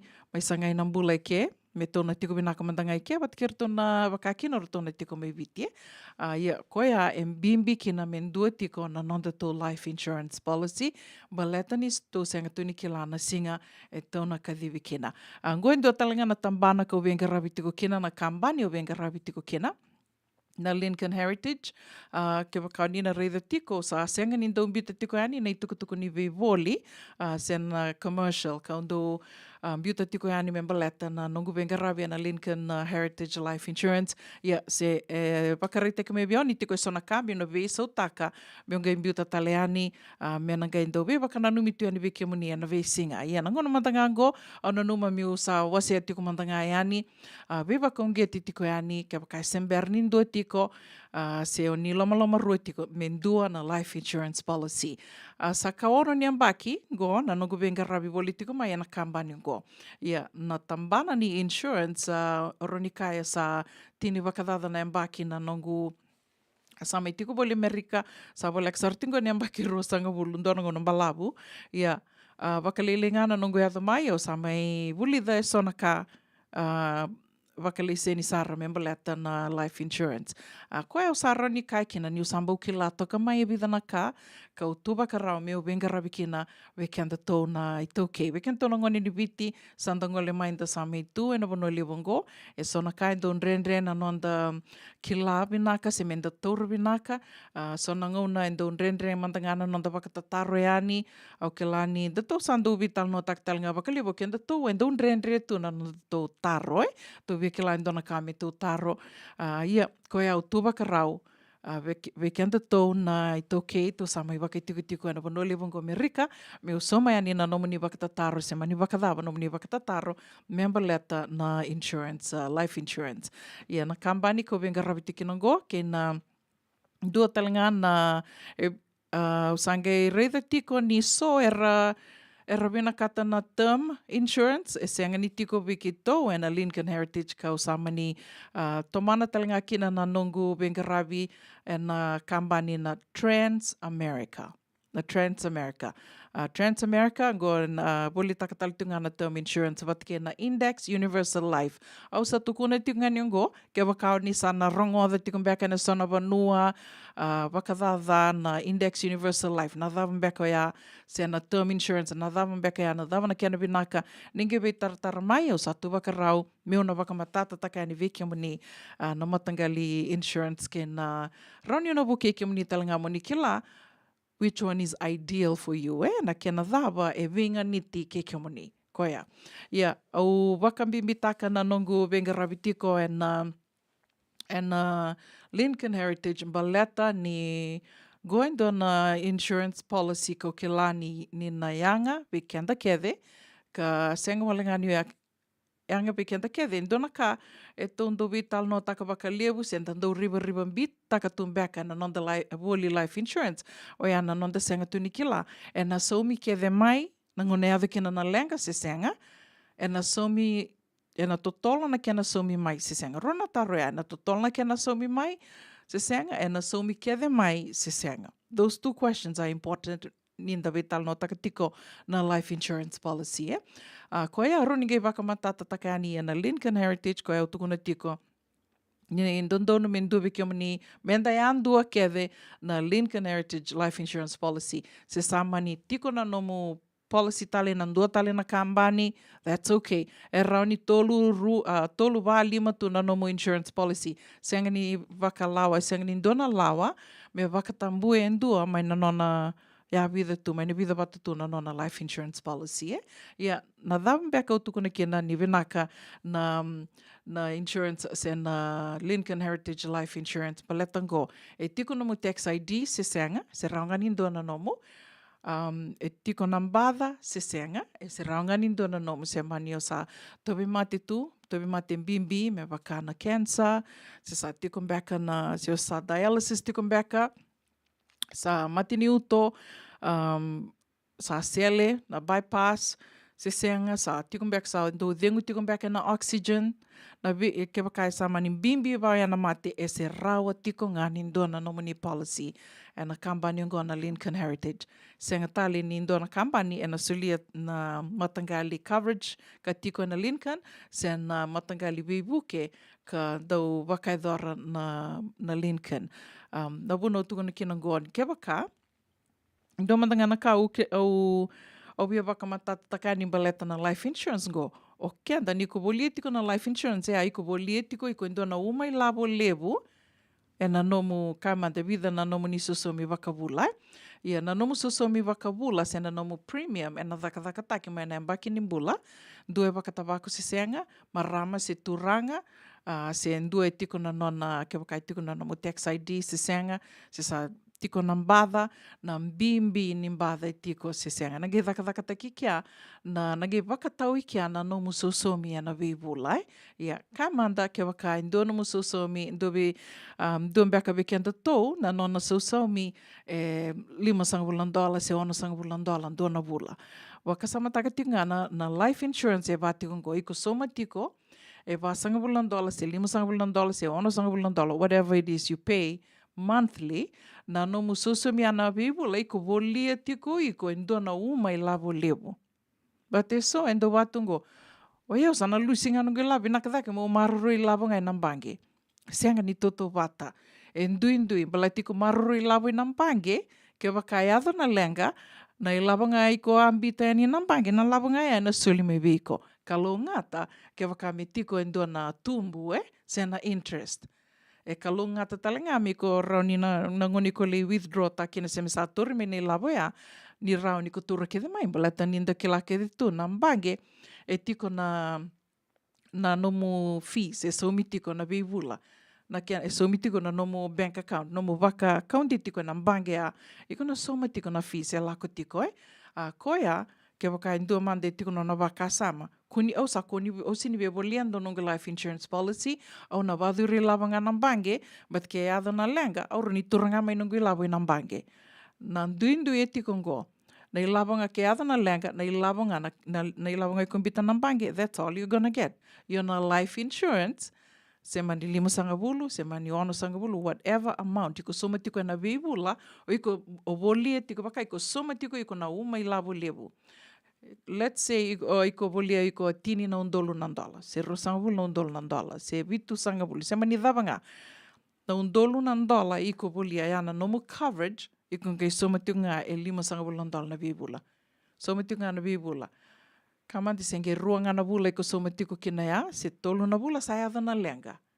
Na kambani na solia kede mai na ilavo, na uma ilavo levu iko volio ya. And you just gave what, $150? Senge indua nandro 5 sangavulu nga $1 iko soma. E a senge tolu mbek nga na vula iko sosomi tiko kina. Yo iko soma tiko yao iko na normal policy, normal life insurance policy, kamande $2 sangavulu na $1. Ya, na ka e to toka kina ka tale na life insurance policy.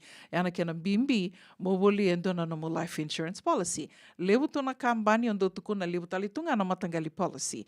Ya na ka ondo tuku na kina ni uosi vindundua na Lincoln Heritage Life Insurance. Baletango, iko kamande iko sa senge teko bungo na nomo insurance o tinga vida na bula sa yadha na lenga.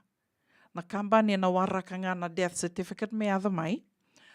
Wate ke na medical records. au sabi buke talitunga na kena le ko mai na medical records mai wali Bula. Ke wakamandanga ai ko sa leo ni vanua o sa tundende tu Amerika se o senge lako ngā mai sa iadana lenga au na vibuke o sa vibuke talitunga tiki talitunga ni nongo venga ravi me o lako wate ke koe ka beneficiary le ko mai na iwola mai wali Bula na iwola ni wuni wai mai wali Bula koe a soli wakau e nangai sana soli kede mai na ruasanga wala na undolu se vidanga na undolu na ndola iko soma tiko. Even though iko sengi soma ngai vidanga na wula. Au ni taka ni sama tata tiko ya, ia kia waka, go in a Lincoln Heritage tonduanga. Roni Vata ronga tale na vikamba ni senga talindua, au ndondo meo tukuna ni senga talindua, e toto Vata kia na kamba ni na Lincoln Heritage, e ana wuna, au ndondo meo wa setiko ni kina na vingona, ka umaru takatiku kina na nongo venga ravi, e na kamba ni ongo, ka rau ni una ndombito talitiko yani na nondra vakandina na uira na matapu vale, kar same garavi, sarama ibuke itiko, same adana lenga, e na nondra policy ni Lincoln Heritage. Ka manda ke bakai saya, rua nemba, ki samba ki roa tina nomo policy ga adana lenga. Amba ki roa tina nomo policy ga adana lenga, e na loma ngani roa sanga bula kabana ya ua mai na ngona nduru wako ta kede kina na fomu, ka wewu ke talitunga kina, mai na otinga na loma ngani roa sanga bula kabana ya ua sana mbio me kina walu sanga bula na pasende ni nomo coverage kina nona account na nomo beneficiary. Walu sanga bula na pasente sana biura mai, sando na umai lava lewu sa rani na teka kina na ngarabi tuku na onga, na ngone sa iadho ni kina na death certificate, sana ngai wako mai na kena wo. Senga tali ni dona ka ambani e wakawa tiko ya ina vonongo Amerika. Ko ia na wuna e ndui kina na Lincoln Heritage kina veka ambani tale so, e atalanga na wuna au e toka rua takatale ni undo na mai wasia tiko ni kina kauna senga ni oda na wasia tiko ya ni na veka so ka toka kina na policy ni Lincoln Heritage. Ndina, ke wakai ko waka toto watataka kina so tali na policy rani kai o sa solebu Lincoln, solebu, but they keep their promises. And ondo tukuna ni ndona ka me ndue lako ya ni vehiko, me lei waka madala taka ndona ka Ia, na ngone ava kina na lenga, na ngone sana ngandrevi kina, e sana nge lore kia na kia nandina, kia na lasu ni vekaili, waseiti ko yani. Ia tali ndona ka kau tali taka kina na Lincoln Heritage, e na nonrito ndinata, na nonrito wengaravi, nonrito velalati, ka ke mamindondo kina, na nonrito agent, me ke tō lako mai ke tō wasea yani vekimoni. Ndo tali na ka tiko talinga ke na ka rawa ni o ni ndua talinga vekimoni na coverage o ya, vekimoni na sa tiko, ke wakai sa ndua rawa na nomu life insurance policy ve Lincoln Heritage. Sa ndua rawa rani kong darungai ke rea me ndua talinga na nomu ni coverage me mbaleta tiko na mata ke na mbati. Discount coverage ka ni mata ke na mbati. Rawa sara na vanua ngai ko tiko kina rani lelo rai kina na batinda se na matanda ngo indona ka tondo waka wele taka waka lewu kenda tona i toke kanrenre talenga ni nda toma isanga me to lelo rai na vera bombati se na vuni waini mata ngai so lewu toke lava naka tiko ni so lewu na veka bao ya talenga indona coverage ka rawa ni nandua na nomuni ke waka me sa tiko rawa indona nomuni Lincoln Heritage Life Insurance Policy. Rambai lewu ti tombu au rauni ke wakami waka madala taka ni na rauni na tauru toda kono ndutungona ene kawini kua. Io ya waka dada sara ka uvia ve waka ungeti tiko ni kina state tawangau ni tiko kina ni ve tartar mai rauni ndoro ve tala noa dona ka au waka vinaka takina na COVID-19 dona ka vinaka ya vure me kina o yana kina mai waka rarota ke veke mami na vengaravi. Ka iliu, sember na COVID, e una driver wabu ki tiko na bimbo, ngi didi tiko, se mani wakadava na yawa ni vanua, i tiko kine ndua, me e vina kata mai ndona nona policy au na driver sarabua, rua na yaua, e wā tiko yana via waki ni vanua, ke tau tiko kina ngoi California. Yana ngone sembera kina na COVID, I needed to go face to face me li dhaka na policy. E nangonongo, o tina COVID sa wakararo taki sa rao ni dhaka ngana policy na taliboni. Dua talangana kai vinaka kinoia, balete ni kilani senga ni kamba ni to dhoko e rao ni ko dondo mo dhakawan dona policy na taliboni. Wakambimbi ke wakai ko senga mandani o kila o de tiko mena sen taliboni kandua ai. Ia, weke tau, me wakani sa tiko ngo, en dua sarangana ngoni toke, rao ni venga rawi tiko kina, se o venga rawi tiko kina na policy sa dhakangai na taliboni e rawa-rawa senga sarangani ngandri bital ngā kina en dua na medical underwriting do tuko ni tu na insurance term me dua lako ani na nasi me lako ani me litur na nra me ngai wakatau i kia na nomu policy e na rau ni dua na nomu se senga ke wakai rawa vida nomu rate senga ni dona kabaya ngandri na Lincoln Heritage ke wakami dua nomu ni policy ne vetartaranga mai tax mai rara mo ni tax rau mai balete ni lewu na ngiri ndo lako mai na marketing call se sando wani ni wakindi nai uir ndo boli taki to ke lani ni sana wakila talitunga e na nomu ni taliboni e liu ndo dhaka na boli taki na landline go e santa kila sa dhaka talitunga ni na boli taki e na non the cell phone se na taliboni veko yaki ka Iana ka rongo de tiko ni rawakanga taka tiko na i tau ke mai nonda na cell phones e na mobile na taliboni veko yake. Sa dhaka talitunga ni kina na voli taki. Koia ando vinaka kina ke wakai semberni da ravetal no wakandua. Text rau mai, me roniu ke lani o iau ke umini, me roniu maroroi tiko na nomuni number e na nongu contact. Ge roniu ngir mai o sana ke la tiko ni o de ngir tiko ni a. Roniu wakamatata takani na vekai som e mbaleta na coverage. Wako e ani veke umini e sana rates. Ngai wakatau veke umini. Taliboni waseva walu vandua, tolu walu lima. Waseva walu vandua, tolu walu lima. Ningai text mai. Ngauna sa watongo e wana miniti me ono na kaloko. And a radio Bula Duavata, San Francisco. Au ni taka ni Bula vinaka tiko ve kiamni ne sengai sema wo talitinga mai ne kavini kua wakan bimbi tiko ve di lady di ni taka ni Bula vinaka tiko ni va kata vinaka tiko na kavin batambatango wakilei talitinga nan raki uda ve keto en sai San Francisco go ke lai California to ko sarambek nga wakilei tiko kina nan raki susua ia da wakavini vinaka taka tiko ni tau tiko no uda seva dava wakan Bula tiko ani ve di lady di Bula vinaka maramana ita wakatala kina ve niko salan duandua. Don Bula vinaka na sema tiko mai ane kawe vinaka ni kua. Wakambula tali tiko ngā ve turanga nei tā simi kurusese. Vena numi tika ni o niko salan duandua ane kawe ni kua. Wakatala ngā kina ve apete. Bula vinaka barada wakanuni vinaka tali tiko ngā ni ve kimrau. Senga tala ningula da vitikino emosi na sivi. Don Bula vinaka. Bula vinaka marama tau. Alisi andrada wakanuni vinaka tiko ngā ni ve kimandou na family mai Santa Rosa. Wakatala kina ve chese tambua tamata. Bula vinaka tau. Wakanuni vinaka tiko ngā ni ve kimni. Senga tala ningula da vitikino ilai tia tama imbeka. Bula vinaka dasha hidden blood. Kei la kai suba. Don Bula vinaka la. Bula vinaka la sarusa toke langi. Nungu favorite na ita. Wakatala kina ve prawns bill. Vinaka wakalevu na sema tiko mai ane kavini kua. Ve kimni na wako lori tiko. Nungu ita tau tiko ngā ne kavini kua menta na torikenta tiko ngā wakamalu. So nungu na sona randreba tungo. Da kai ngā menda kele liva andre manda dalinga andre. Yeah, take it easy.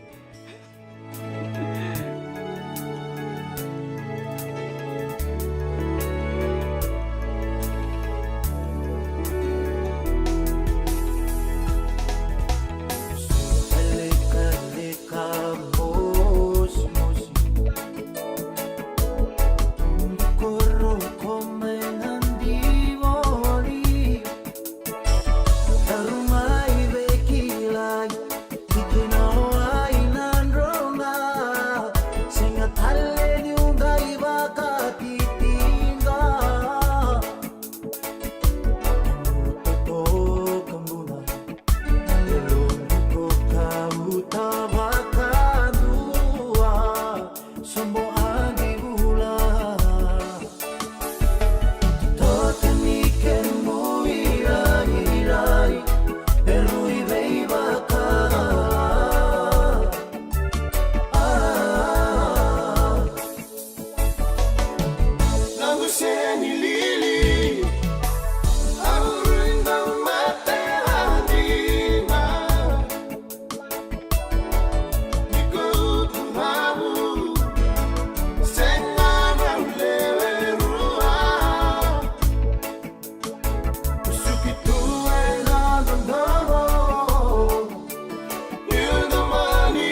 Radio Bula Duavata me Kauti Keda Vata mai San Francisco ki burubura. Sema mai ngai wase yani.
E senga dina ni kara rawa na daka waka kekiwa. Ia endona ka enda wipu ke ka waka mamanta taka tuna bengaravi. O ia ke tuna kenda tō kakana. Na ika, na dalo, na bisikete, na reo bata, na sunbells e tinimbulu makau. O e kenda tōna senga tiko ni driver, se senga ni waka motoka, kandau Rendre na tatu beto seaki. Erto satu wakarau na Divine Pacific Food Mart mai Sacramento, merto talaveani na nung ni boli-boli. Rawa sara. We tartarngayani na taliboni diwa dua ono toluwa diwa ono saivarua. Merto wakarotaka katalada mai na nung ni boli-boli ena kenagona totolo tua. Divine Pacific Food Mart. Viturua Diwa Walu Franklin Boulevard, Sacramento, California. Namba di telefoni Diwan Dua Ono, Toluva Diwa Ono Saivarua. Erto ngarabatalanga ni kanale waka soburi ni nanomu yaya. Mai na nonreto stoa kina nomu mate ni katumba. Dendram beka nangola ni kibal ni lote na puku ni oso pakadadaka. Sen drakita beka na tos nimbula. Kua ni lenga sinui ngawa. Nana mai kina programu warotaki. Mai vera tau na New Methodist Christian Fellowship USA. Nongu chisu, nongu banua. Rua na vima manione na kabini buku lulu bei Kemando e California. Vima mani dua na singilewu ni lotu lewu bei Kemando e Viti. And a Radio Bula Duavata San Francisco. Me Kauti Keda Vata mai. ena buona ngauna na levo ni nondo so enda sa senga sarangan nikla na dapo menda baka talau taka buka singi lewu taka siapa kaya kapitang ne ka koni lo malenga sa tiukin dono menua e rauni buka tingo ikimuni wayana JJ's Food Shack Santa Rosa, California na be matangali kaka na tibgina me baka na karitua waraisi na logo palusami na buwaka na kaiwa soso na dalo na toa na kokonda bayangani ka ng gamure na kaka na buwa palang me baka na steak gay baka loka tabioka ka na kozlo surua o tatni gay lago bata na kena pie ng bani kay na manray o yan na JJ's Food Shack Santa Rosa, California. E rosa nga no direct message virto giringa kina vitu sa vitu tolo dio tolo duon limono se o nga wale saranga lito miko may nanomota e na dio volume Billy Street o ya e Santa Rosa, California. E raw talaga ni rito dilibata ka ni kemo katalo wasing lebo sa mga kabi ya may Santa Rosa, Kinavato. JJ's Food Shack, Santa Rosa, California.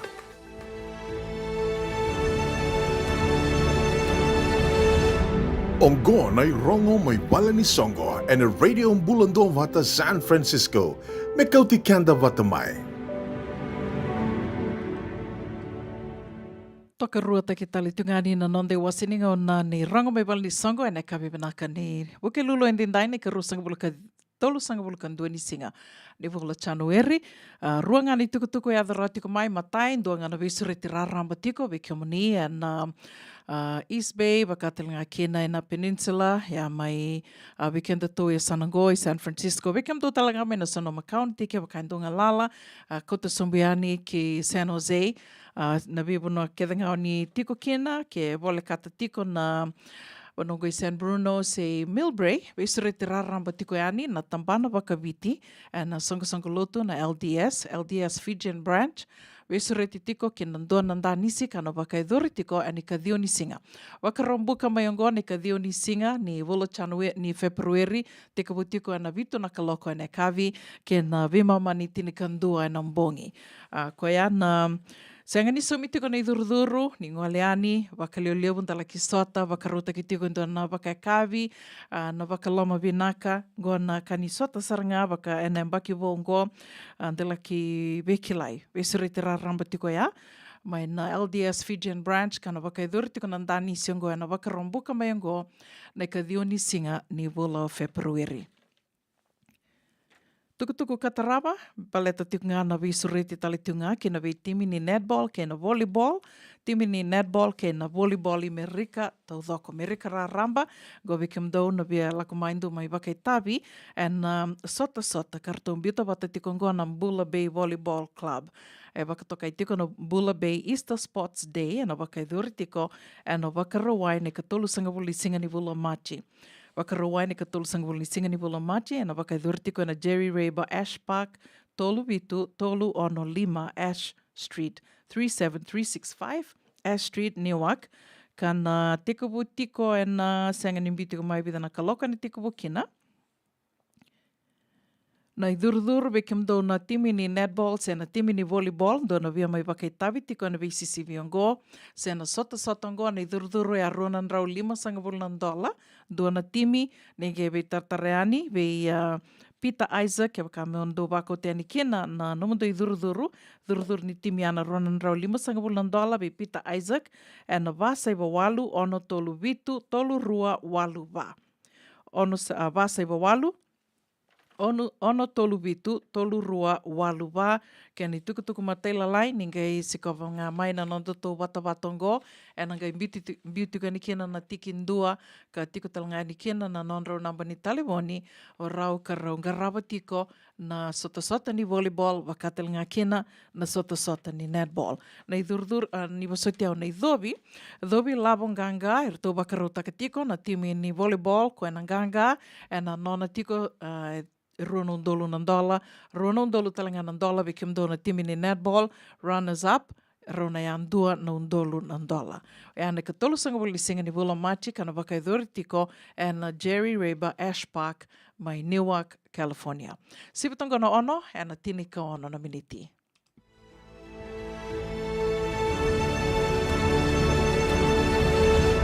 Ongo na rongo may bala ni Songo and a radio ang Bula Duavata, San Francisco. May Kauti Keda Vata mai.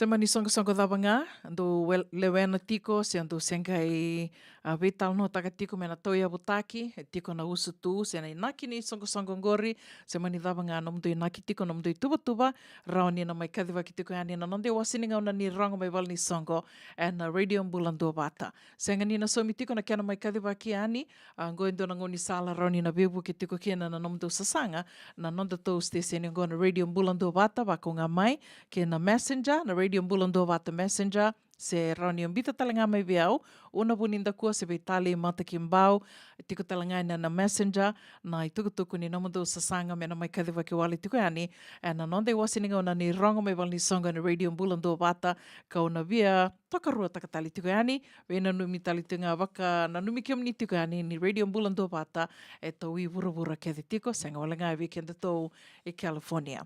Sa mai sivatonga na ono, ena tinika walu na miniti, ve mamani ono, da sana sema sara tiko yani kina, ke na nonde wasininga ona ni lotu, na nongu chisu, nongu wanua, me wakarto veto koni tiko kina, na New Methodist USA. Hoi a mena ve mamani ono. Ina ngona mantanga ngoto mani tali tiko manda nanda waka rongo sere, ka ono ve wakambula tiko yani kina ve adhura seru kasari.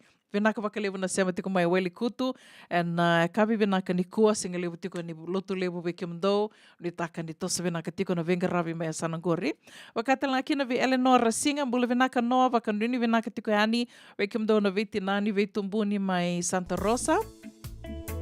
Sa itala ni ngule dhavi tiko na Bronzeville, ni mbula venaka di Lady D, Niko Salan dua venaka na sema tiko mai na kavi ni kua, wakatala kina ve Emosi na Sivi, ni mbula venaka. Katu elutukia na uda de Vata que muniruito toca lei buni marama tawa vaka meleina na que muniroka kulutu mai langi au marengeta mo mai nobu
JJ's Food Shack.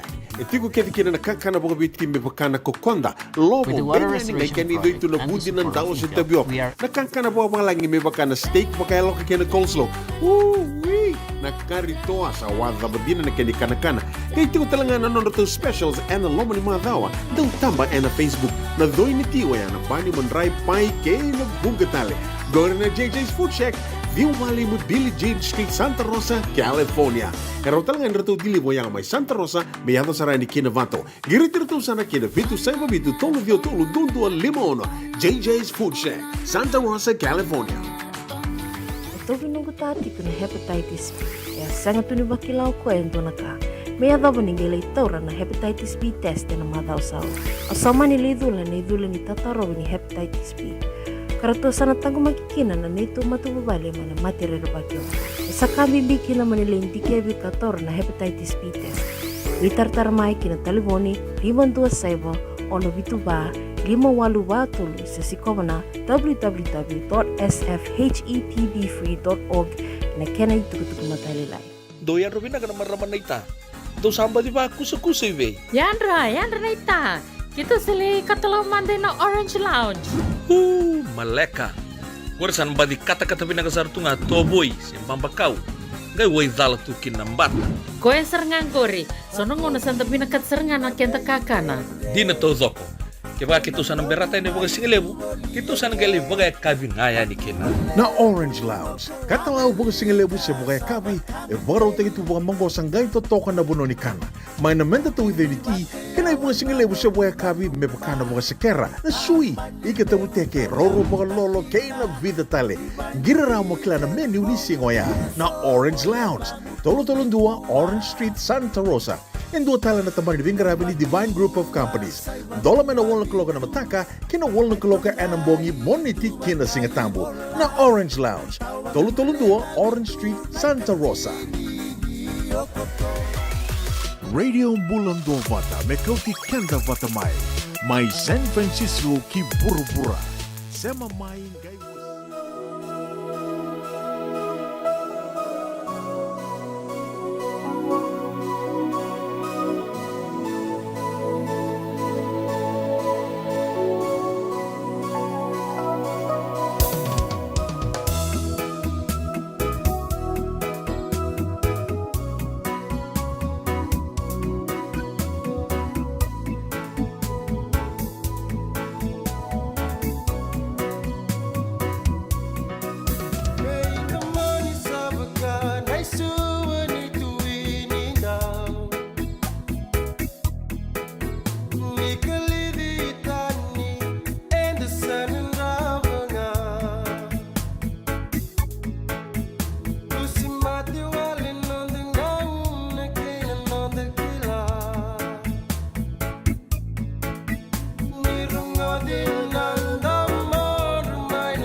Mavirtona Paradise Roots o arto mai veva kamaro tektukani vekenda na kapi benaka ni vuke lulu ndai ni katolo sanga vula kandua ni singa ni vula January wakanu ni benaka tukani o sana mai Vata tungai ke sana mai Vata tungai ke sandana mai se masarani ngo kina nonde wasini ngona do rongo dituko na vekavi ni vuke lulu do arto bakarotaka kabito koni talitunga kena na New Methodist USA wana Wema mani onongo gai Kauti kende ani kena vitu na kaloko.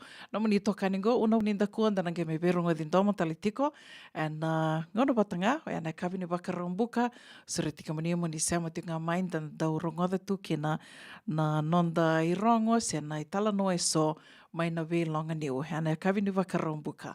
Me davana ngono ya ni te vakadeng to komanda vakanuni vinaka ni dan maro takabata na nonde wasininga ona ni rongo lotu ana kabini ko me bakarto Wakarotaka na New Methodist USA.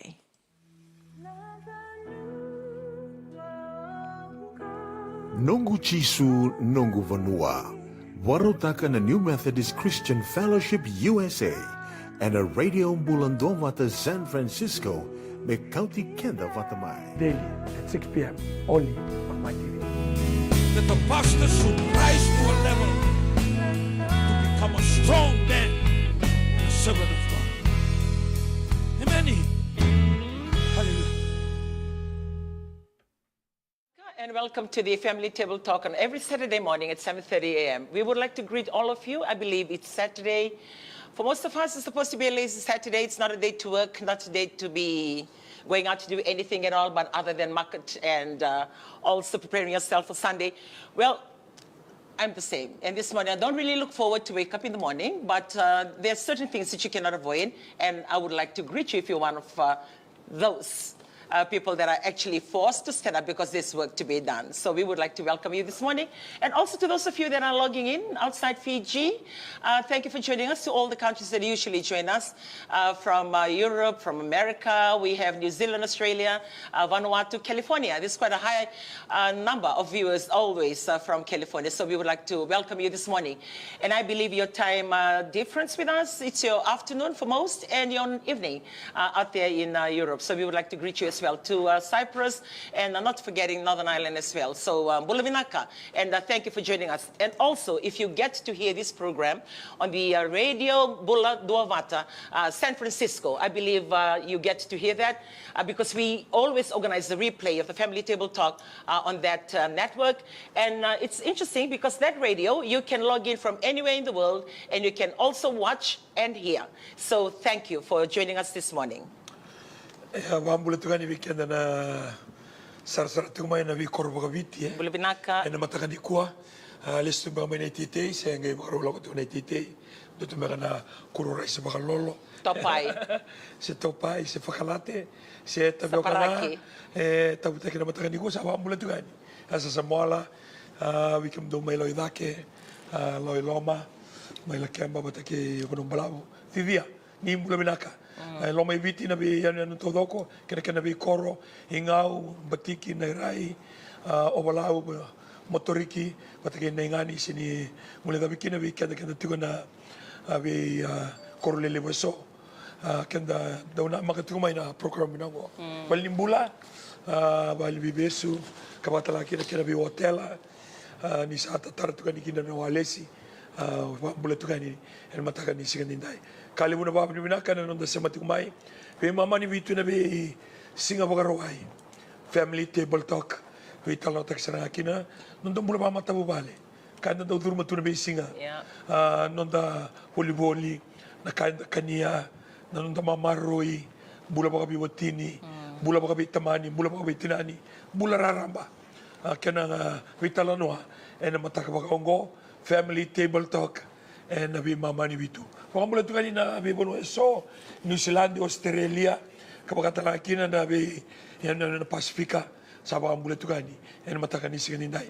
Ikenda kada warong tumay Vanuatu. Auklan ni duru matiko na vida ruan na dangilang baru witarabi sa mole mayo jidu o Judy o Kevin sa ngay bibitu ko maingori. Iya ki mami kalunga tawali wibiti ni pakatala tiki mami tiko. Hawa bula tukani kumdo mai Solomoni Tonga Samoa ya tuku Marcela viki muni mai Winaka, no munindo siya matikumai, and a procuramo Winakango. Doon nito ko na doon na workshop ni leaders i Southern Cross ko isuwa. Manikero bagay tabitugan ni Southern Cross Hotel and matakan ni sinilay.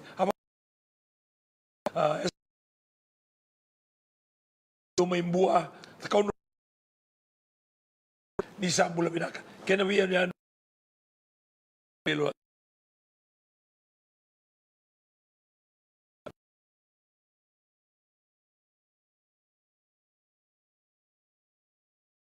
Not only on health traffic light meal plan that I shared with us last week. And it's like that traffic light meal plan, just a quick summation and overview. Because men, they don't want to listen. Yeah, men love food, and men are men. So they'll always find a reason to justify that they're always right.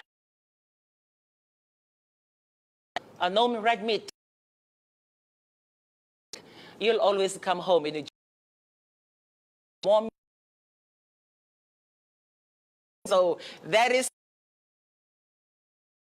like the point that we want to raise. Look at life in a holistic way. Like say I'm turning 50. How old am I going to be? 61. I'm turning 57 in May this year. And I have my grandchildren and I have my children.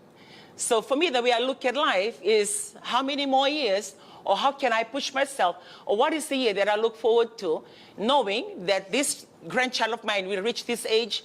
So every time as we talk during devotion or as we have our own family time, I will be saying to my grandchildren, okay, by this age, I will be this age. And we were using, the same conversation we used to have with my children.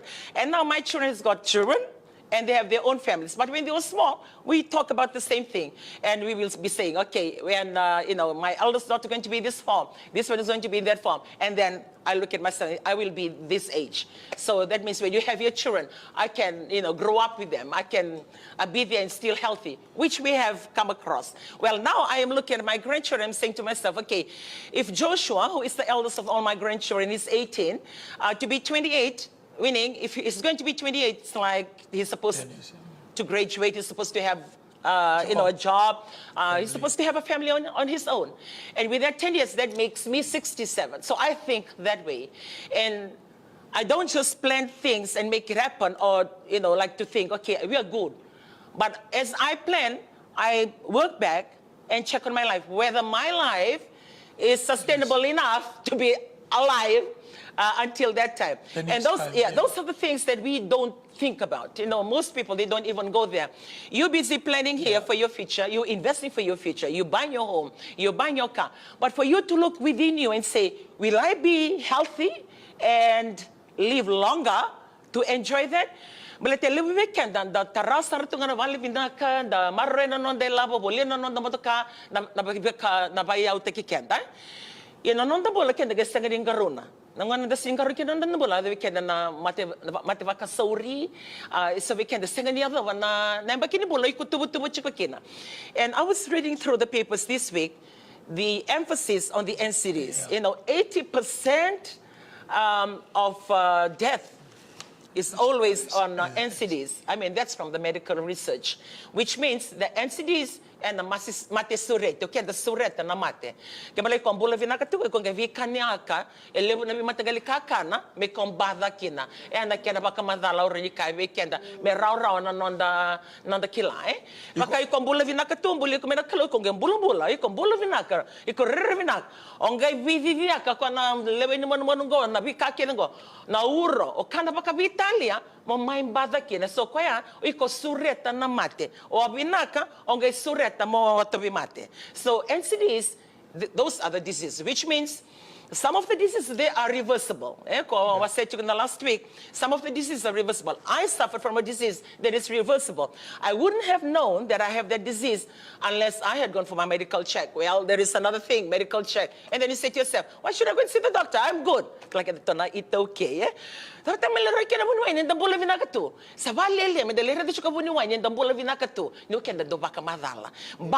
nangona me ada kena me kena na tembato o bilau lumo no, we would too, if we the sanga will make okay, okay, wala ko nga molire da bunyo way may.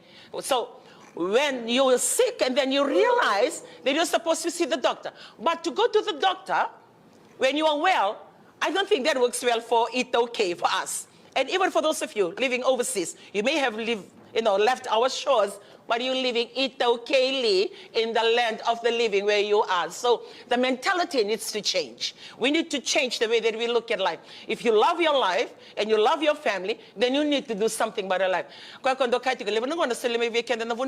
Like restrictions. Say, don't eat this, don't eat this. But you can get taleta kamo kanya. You can struggle. Babu bi bale. Mesaka me kimro lak vavi watin kendo lak ko on lak vatki ko. Keketo lak na medical check ko enta be vatkiao. Meaning di ba madalo chiko bunuai o ko rongoda, ke ba madalo bunuai au rongoda. Ke baleti ko au rongoda, ke baleti au ko rongoda. Me kero vi buketak. So we can help each other. And sometimes when we are sitting there, mesaka no doctor, no salt. Supposed to have salt on your table.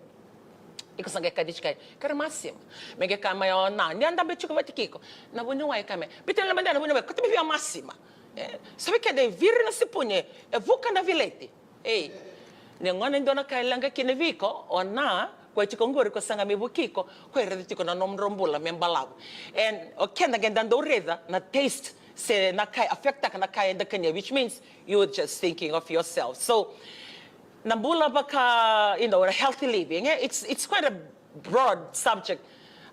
We are already, like we don't really want to talk about it, and we avoid it, and we don't like medical checks. So I want to challenge you. I mean, some of you have your medical insurance covered by the work that you are employed with. When we were at the airline, we were covered by insurance, and insurance coverage are different from the normal staff to the middle management to the senior management. The coverage is really, really good, which means you just take your card, you don't even pay for anything. You take your card and you take your whole family. So if you are in that kind of employment, please maximize it, use it. Use it while you still have it, and take your children, take your whole family for that medical check. I mean, it may sound silly when you are well and to go to be checked, but I would like to recommend for you to do that if you can afford it. If you can't, check the kids na health center.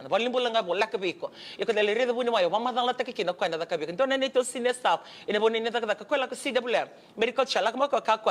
The doctor said this and said, how much did you pay for your medical check? No, nothing. I just line up like a normal public, go and see the doctor, and I got checked. So he didn't pay anything at all. He went to CWM. What I'm trying to, the point that I'm trying to make is that don't have any excuse for you to stop yourself from that medical check. Back to what I was sharing before. I wouldn't have known the disease I have if not for that medical check. I try as much to take my whole family. Not cheap, but at the end of the na tribe na busanga bakekwan na kito lelay level. Now when I kito kina is saying it's so lelay, it's so live. But I'm willing to make that investment to benefit my family, and not only my family, benefit me. So when I went, like what I said, I shared with us, I had fatty liver. I'm not ashamed to share this. I share it to benefit you. We are not perfect. As we share, we try and share as much to help you, help your family, and not for you to, oh, I didn't hear it, or nobody told me. Well, we are telling you now. The choice for you to choose and make it happen, that's your choice. I had fatty liver. But one thing, the doctor told us, Dr. He's our family doctor, Mrs. Valona, that disease, it's reversible. And so what do you mean reversible? And maybe most of us, we have that, we don't even know. Because I don't feel anything. I feel well. I mean, I'm healthy. I feel healthy. I don't usually get sick. But when he mentioned it and said, how do you get that kind of disease? How do you get that? For that, it's like from the ferment. Either you or you drink a lot of liquor, or you take a lot of starch. I know you don't drink, which means that minus the liquor, but you may take a lot of starch and say, I love my rice. Because for me, like I love my rice. I cook my rice when it's boiling hot, and I put it and get the rubber butter to melt at the top, and I put the powdered milk. And sometimes when you hear that, you say, yucky. But I love my rice. I can just cook rice, I love rice. Well, when I hear that changed me.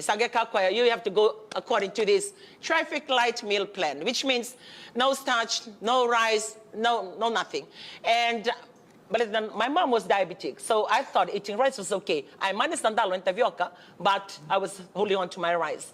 No rice, no bread, all those things, and no sugar. So I followed that. And within 1 year, we went back for our check, like last week it was. When we went back last week, they check was 100% tally cleared. So some diseases you have, they are reversible, which means you change your lifestyle, it goes away. But some of the diseases, they are not reversible, which means once you invite them and they're stuck with you, you cannot change it. But you can only maintain it. You can only maintain it. And like what I said, I don't take much sugar. But when we go into that detailed kind of medical check, it tells you right to the whatever is wrong with your bones. So my disease or my finding for this medical check, I lack the sun, which means I don't go often to the sun. I lack vitamin D. So enga nakailanga viao mo mangunovando na supplement in vitamin D, baleta na singa elele na ngono la kukina. And that's the only thing, my only finding for this last medical check. And then, like we said last week, when he was going through explaining to him, he had his issues. But as he was explaining, he looked at him and he said, oh, it's all clear. He looked at him and he said, you may be 61, but you're finding, your whatever, because the very detail, it gives a percentage of your everything. Organs. Like, yeah, everything. Everything. And you can't hide it because it's taken out of your blood. And all those things. Then he looked at him and he said, already take on the percentage. When I'm looking at the percentage of everything that you had your medical check on, he says, it's giving me the result of a 45-year-old. So he may be 60. And then yours is late 20s to 30s. But yet, I'm going to be 57 this year. So I did something. I planned. It's not that I wait for sickness to come and then I say, okay, we go to the doctor. No. And my family, they know that. Every small thing. We go to church, yes. We believe in God, yes. We believe in God. We preach the things of God. But on the other weekend, and the Christians, we hide in there. Oh, don't drink your medicine. You just pray about it. Oh, we pray about it. Don't go to the doctor. That's why Jesus made the doctor, made the teachers to teach us knowledge, and the doctor to check. You can be having a toothache, and you say, pray about it. Take your tooth to the dentist to pull it out. There are certain things. Well, we go to church, yes, but I, for one, once I pray over a person, I will tell them.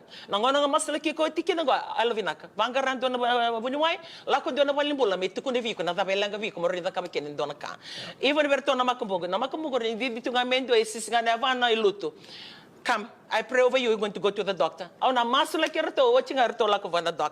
But we cannot live oblivious to the fact that God allowed all these things. Could have, should have. Well, we want to quickly bring that, just to summate it, and then we'll go on to a new topic today. But for health, I will try to pull and be a thorn to you. So every time you will hear, when you're looking at your corned beef, and then you say, okay, I heard that today, like I said, when you were given this traffic light, a meal, we have the green, you can eat any amount, anytime, eat every day. And then the orange, it's like moderate, once in a week. And it's moderate. You could like my traffic light, you could like my anytime, and you go green, you could shoot. But it's an orange, amber, you'll slow down, you will wait. But the kind of red, it's like don't even go there, stop. And that red has got a lot in it. When you read it, it's a lot of things you love to eat. So it's a sacrifice. And then you have that change. Do I eat, enjoy my eating and live shorter? Or do I sacrifice that and live a little bit longer? So okay, I can enjoy my achievement, I can enjoy my family, I can enjoy my life. And then you wake up in the morning, you're not having an illness.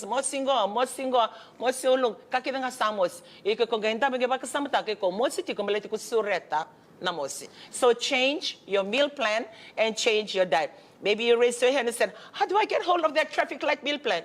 Go to any doctor. I think it's their medical reference. It's somewhere there. I believe every medical center might have it, even the health center. And if you're asking from New Zealand, Australia, so be it. You'll have more access to that. Or even Google it. I think you can find it. You are what you eat, eh? Yeah. Whatever you eat, that's you. Both physically and spiritually, eh? Sometimes we think eating red meat will give you strength because of the animal, eh? They are very powerful. And when you check the animal, what they eat, grass. Eh? I was doing a research on my own. You know, dal, the dal soup, the dal is giving you 14% of protein more than the meat. See? And the dal that you eat, that means the protein is given to you, is more than the meat. And the good thing about dal or the vegetables, they very have a little side effects. Eh? Yeah. So as she was saying, most of the time we plan our life, but we don't include us in the plan. Yeah. We plan for education, we plan for business, we plan for investment, but we are not planning for us to live right. That's living right. Eh? To enjoy our plan. And for us to meet everything that we put on paper. Yeah. To enjoy the big house, to enjoy the business that we invest in, because we are not part of the plan. As she said, this one thing wrong with us, Christian. We hide behind prayers. Eh? No, we have to look after the physical thing that we put into our mouth, that involves our body. As very damaging to our body, then you must reduce the intake, because it's damaging to your body. And for us Christians, we know this is the temple of the Holy Spirit. That means not only alcohol and drugs, but also food. Yeah. Not only the food, the type of food, the size of the food, and when you... The time you eat the food. All these things, they are contributing factor. Yeah. Because sickness come into our body through what we take in, eh? Yeah. Eat or drink. And then we transfer sickness outside, inside. So we are the one that we take the sickness inside because of the food that we eat. Yeah. And it's very interesting when you look after the food that you eat. Eh? Yes. Especially we don't want to eat vegetables. Eh? Yeah. But if you go overseas, the European, they love their salad, they love their vegetables. But for us, we love our meat. Yeah, it's like when you eat vegetables, it's like you're eating grass. So, I'm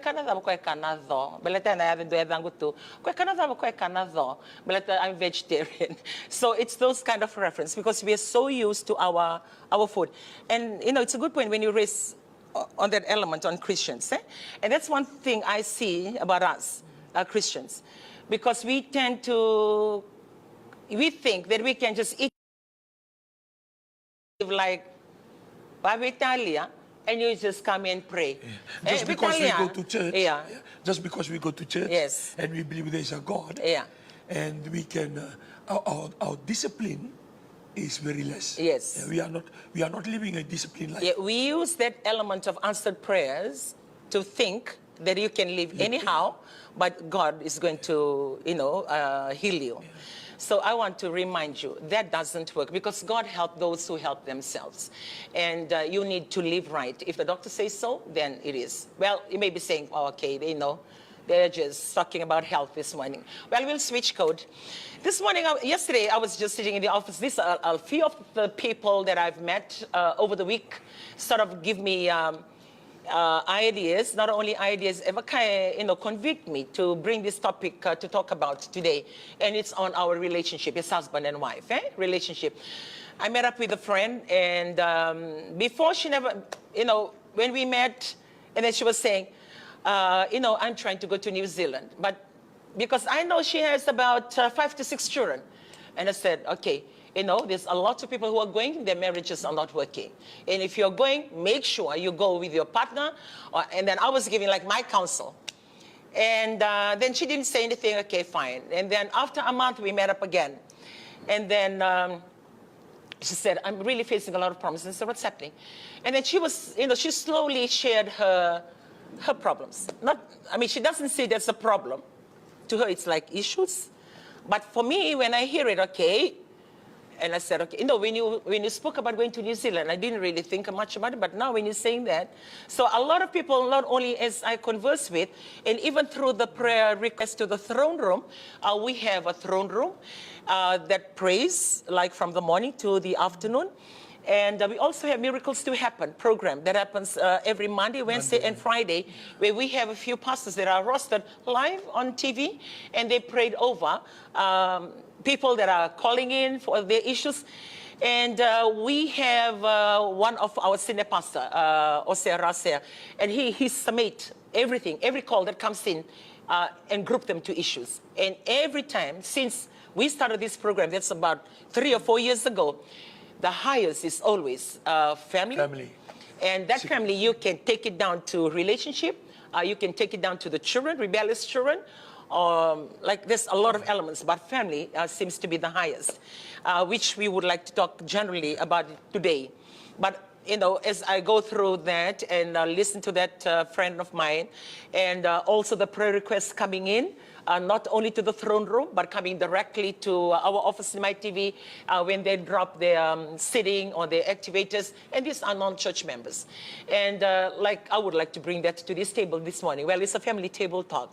And because the understanding of relationship, like what we said, we shared it a little bit on how we went to this a conference. It's called a family conference, a family life conference that involves all the churches from all over the world, secular and also religious bodies that met. And a lot of things we learned from there, because when you are going to church, you are oblivious to the fact that you have a life to live. Le weekend and may bunitiko in the lotu, and we do the things we do, thinking that it's all right and all okay. Relationship, it takes two. It takes a man and a woman, and the relationship comes in so many ways. It can be you may be still courting because you're a youth, or still a young woman, or young man, or you may have a young family in the terms like you haven't had any children or have 1 or 2 children so far, and you have a nuclear family like that, and then you have grown-up children, couples relationship that have grown-up children, and then you have a relationship of family like where we are. Not only we have grown-up children, but we have grandchildren. And not only just grandchildren, we have grown-up grandchildren, which means for some of you, so we can na makumuda sa samba ki lebsar sa rusang bulbadada and doing na nondambula ya may nanraki ni bulay ko tiko kina nang bulay ni maliway au vi nakatmo ko tamay David tanlo tak na matak ni ko ambala televen ngona e ba kanda sagantu ni kawita ka bakay ko sawa watinga sa kwaya and do tala na kanya the rede tiko na pepa san do na kana increased numbers of domestic abuse. There's a lot of domestic abuse and even violent, the women are being, some women have died just by that abuse. And when you look back, why or what would make a man do that or go to that extreme? So we can zero into the person himself. It can be the person, the inner self, the anger, cannot manage anger, cannot control anger, then that becomes a counseling issue. So if they are in church, then they need to know, identify, the issues that they're going through because it's affecting their family. Well, for us, like what I said, we've shared already. We always share. When we met, we come from a totally different extreme background. I come from nuclear family, not only nuclear family, it's like, it's a weird family, I would say. Weird in the sense if I look from the Ito K setup. Because the Ito K setup, you can get to kile nei, kile na, kile talilai, nalilai, talevo, you can kile mbu. Balete na nondambula ba kay Ito K, Keda, susumay na nambulaya. And I'm thinking in nondambula. Yo, vekirao no, sinisusume nambulaya, o redetunga nada, yo senga ni redira. Semo kilera nanongumbu sinye redi koya nanongo donga nanongo auntie na tinango kwa like my dona matuvale 11 in the family. I've only seen one sister or one auntie of mine from that lineage of 11 because she was taken out from the family of 11 galisi going to a small family of 2 boys. So I only know this uncle of mine that she grew up with. But to know everybody, no. So I came with that background. Well, when my father died, we were so close-knit. It's just us. So at home, It's like if you're going to church, that's it, you come back home. If I go to school, I come back home. If they go to work, we come back home. Yeah. It's boring, but that's the way that I was brought up. And then I got married to a family that lives in an extended, way. He grew up in the village. He come from a big family. And this family, they share everything. And so our backgrounds, they are, extremes. I'm sharing this because you may be in the same situation. That when you come, and now, because you love each other, once your family start, then all these things begin to come in. The things you never used to consider before, your differences. But they begin to come. And then it's affecting your marriage. And you're reacting, and you're reaching out. Yeah. And if you're not careful, it breaks up your marriage. Because of these totally two different backgrounds you come from. Because this background was not seen in the time you were courting. Yeah? Yes, because you're so in love. Like you see the stars, see the moon. You so see everything is good. Coming together, all this thing is hidden somewhere. Yes. Yeah, the real you. And then when you come together, you start a family. Yeah. And all these things start to come up little by little. The real you. Yeah, the real you, and because you cannot hide it anymore.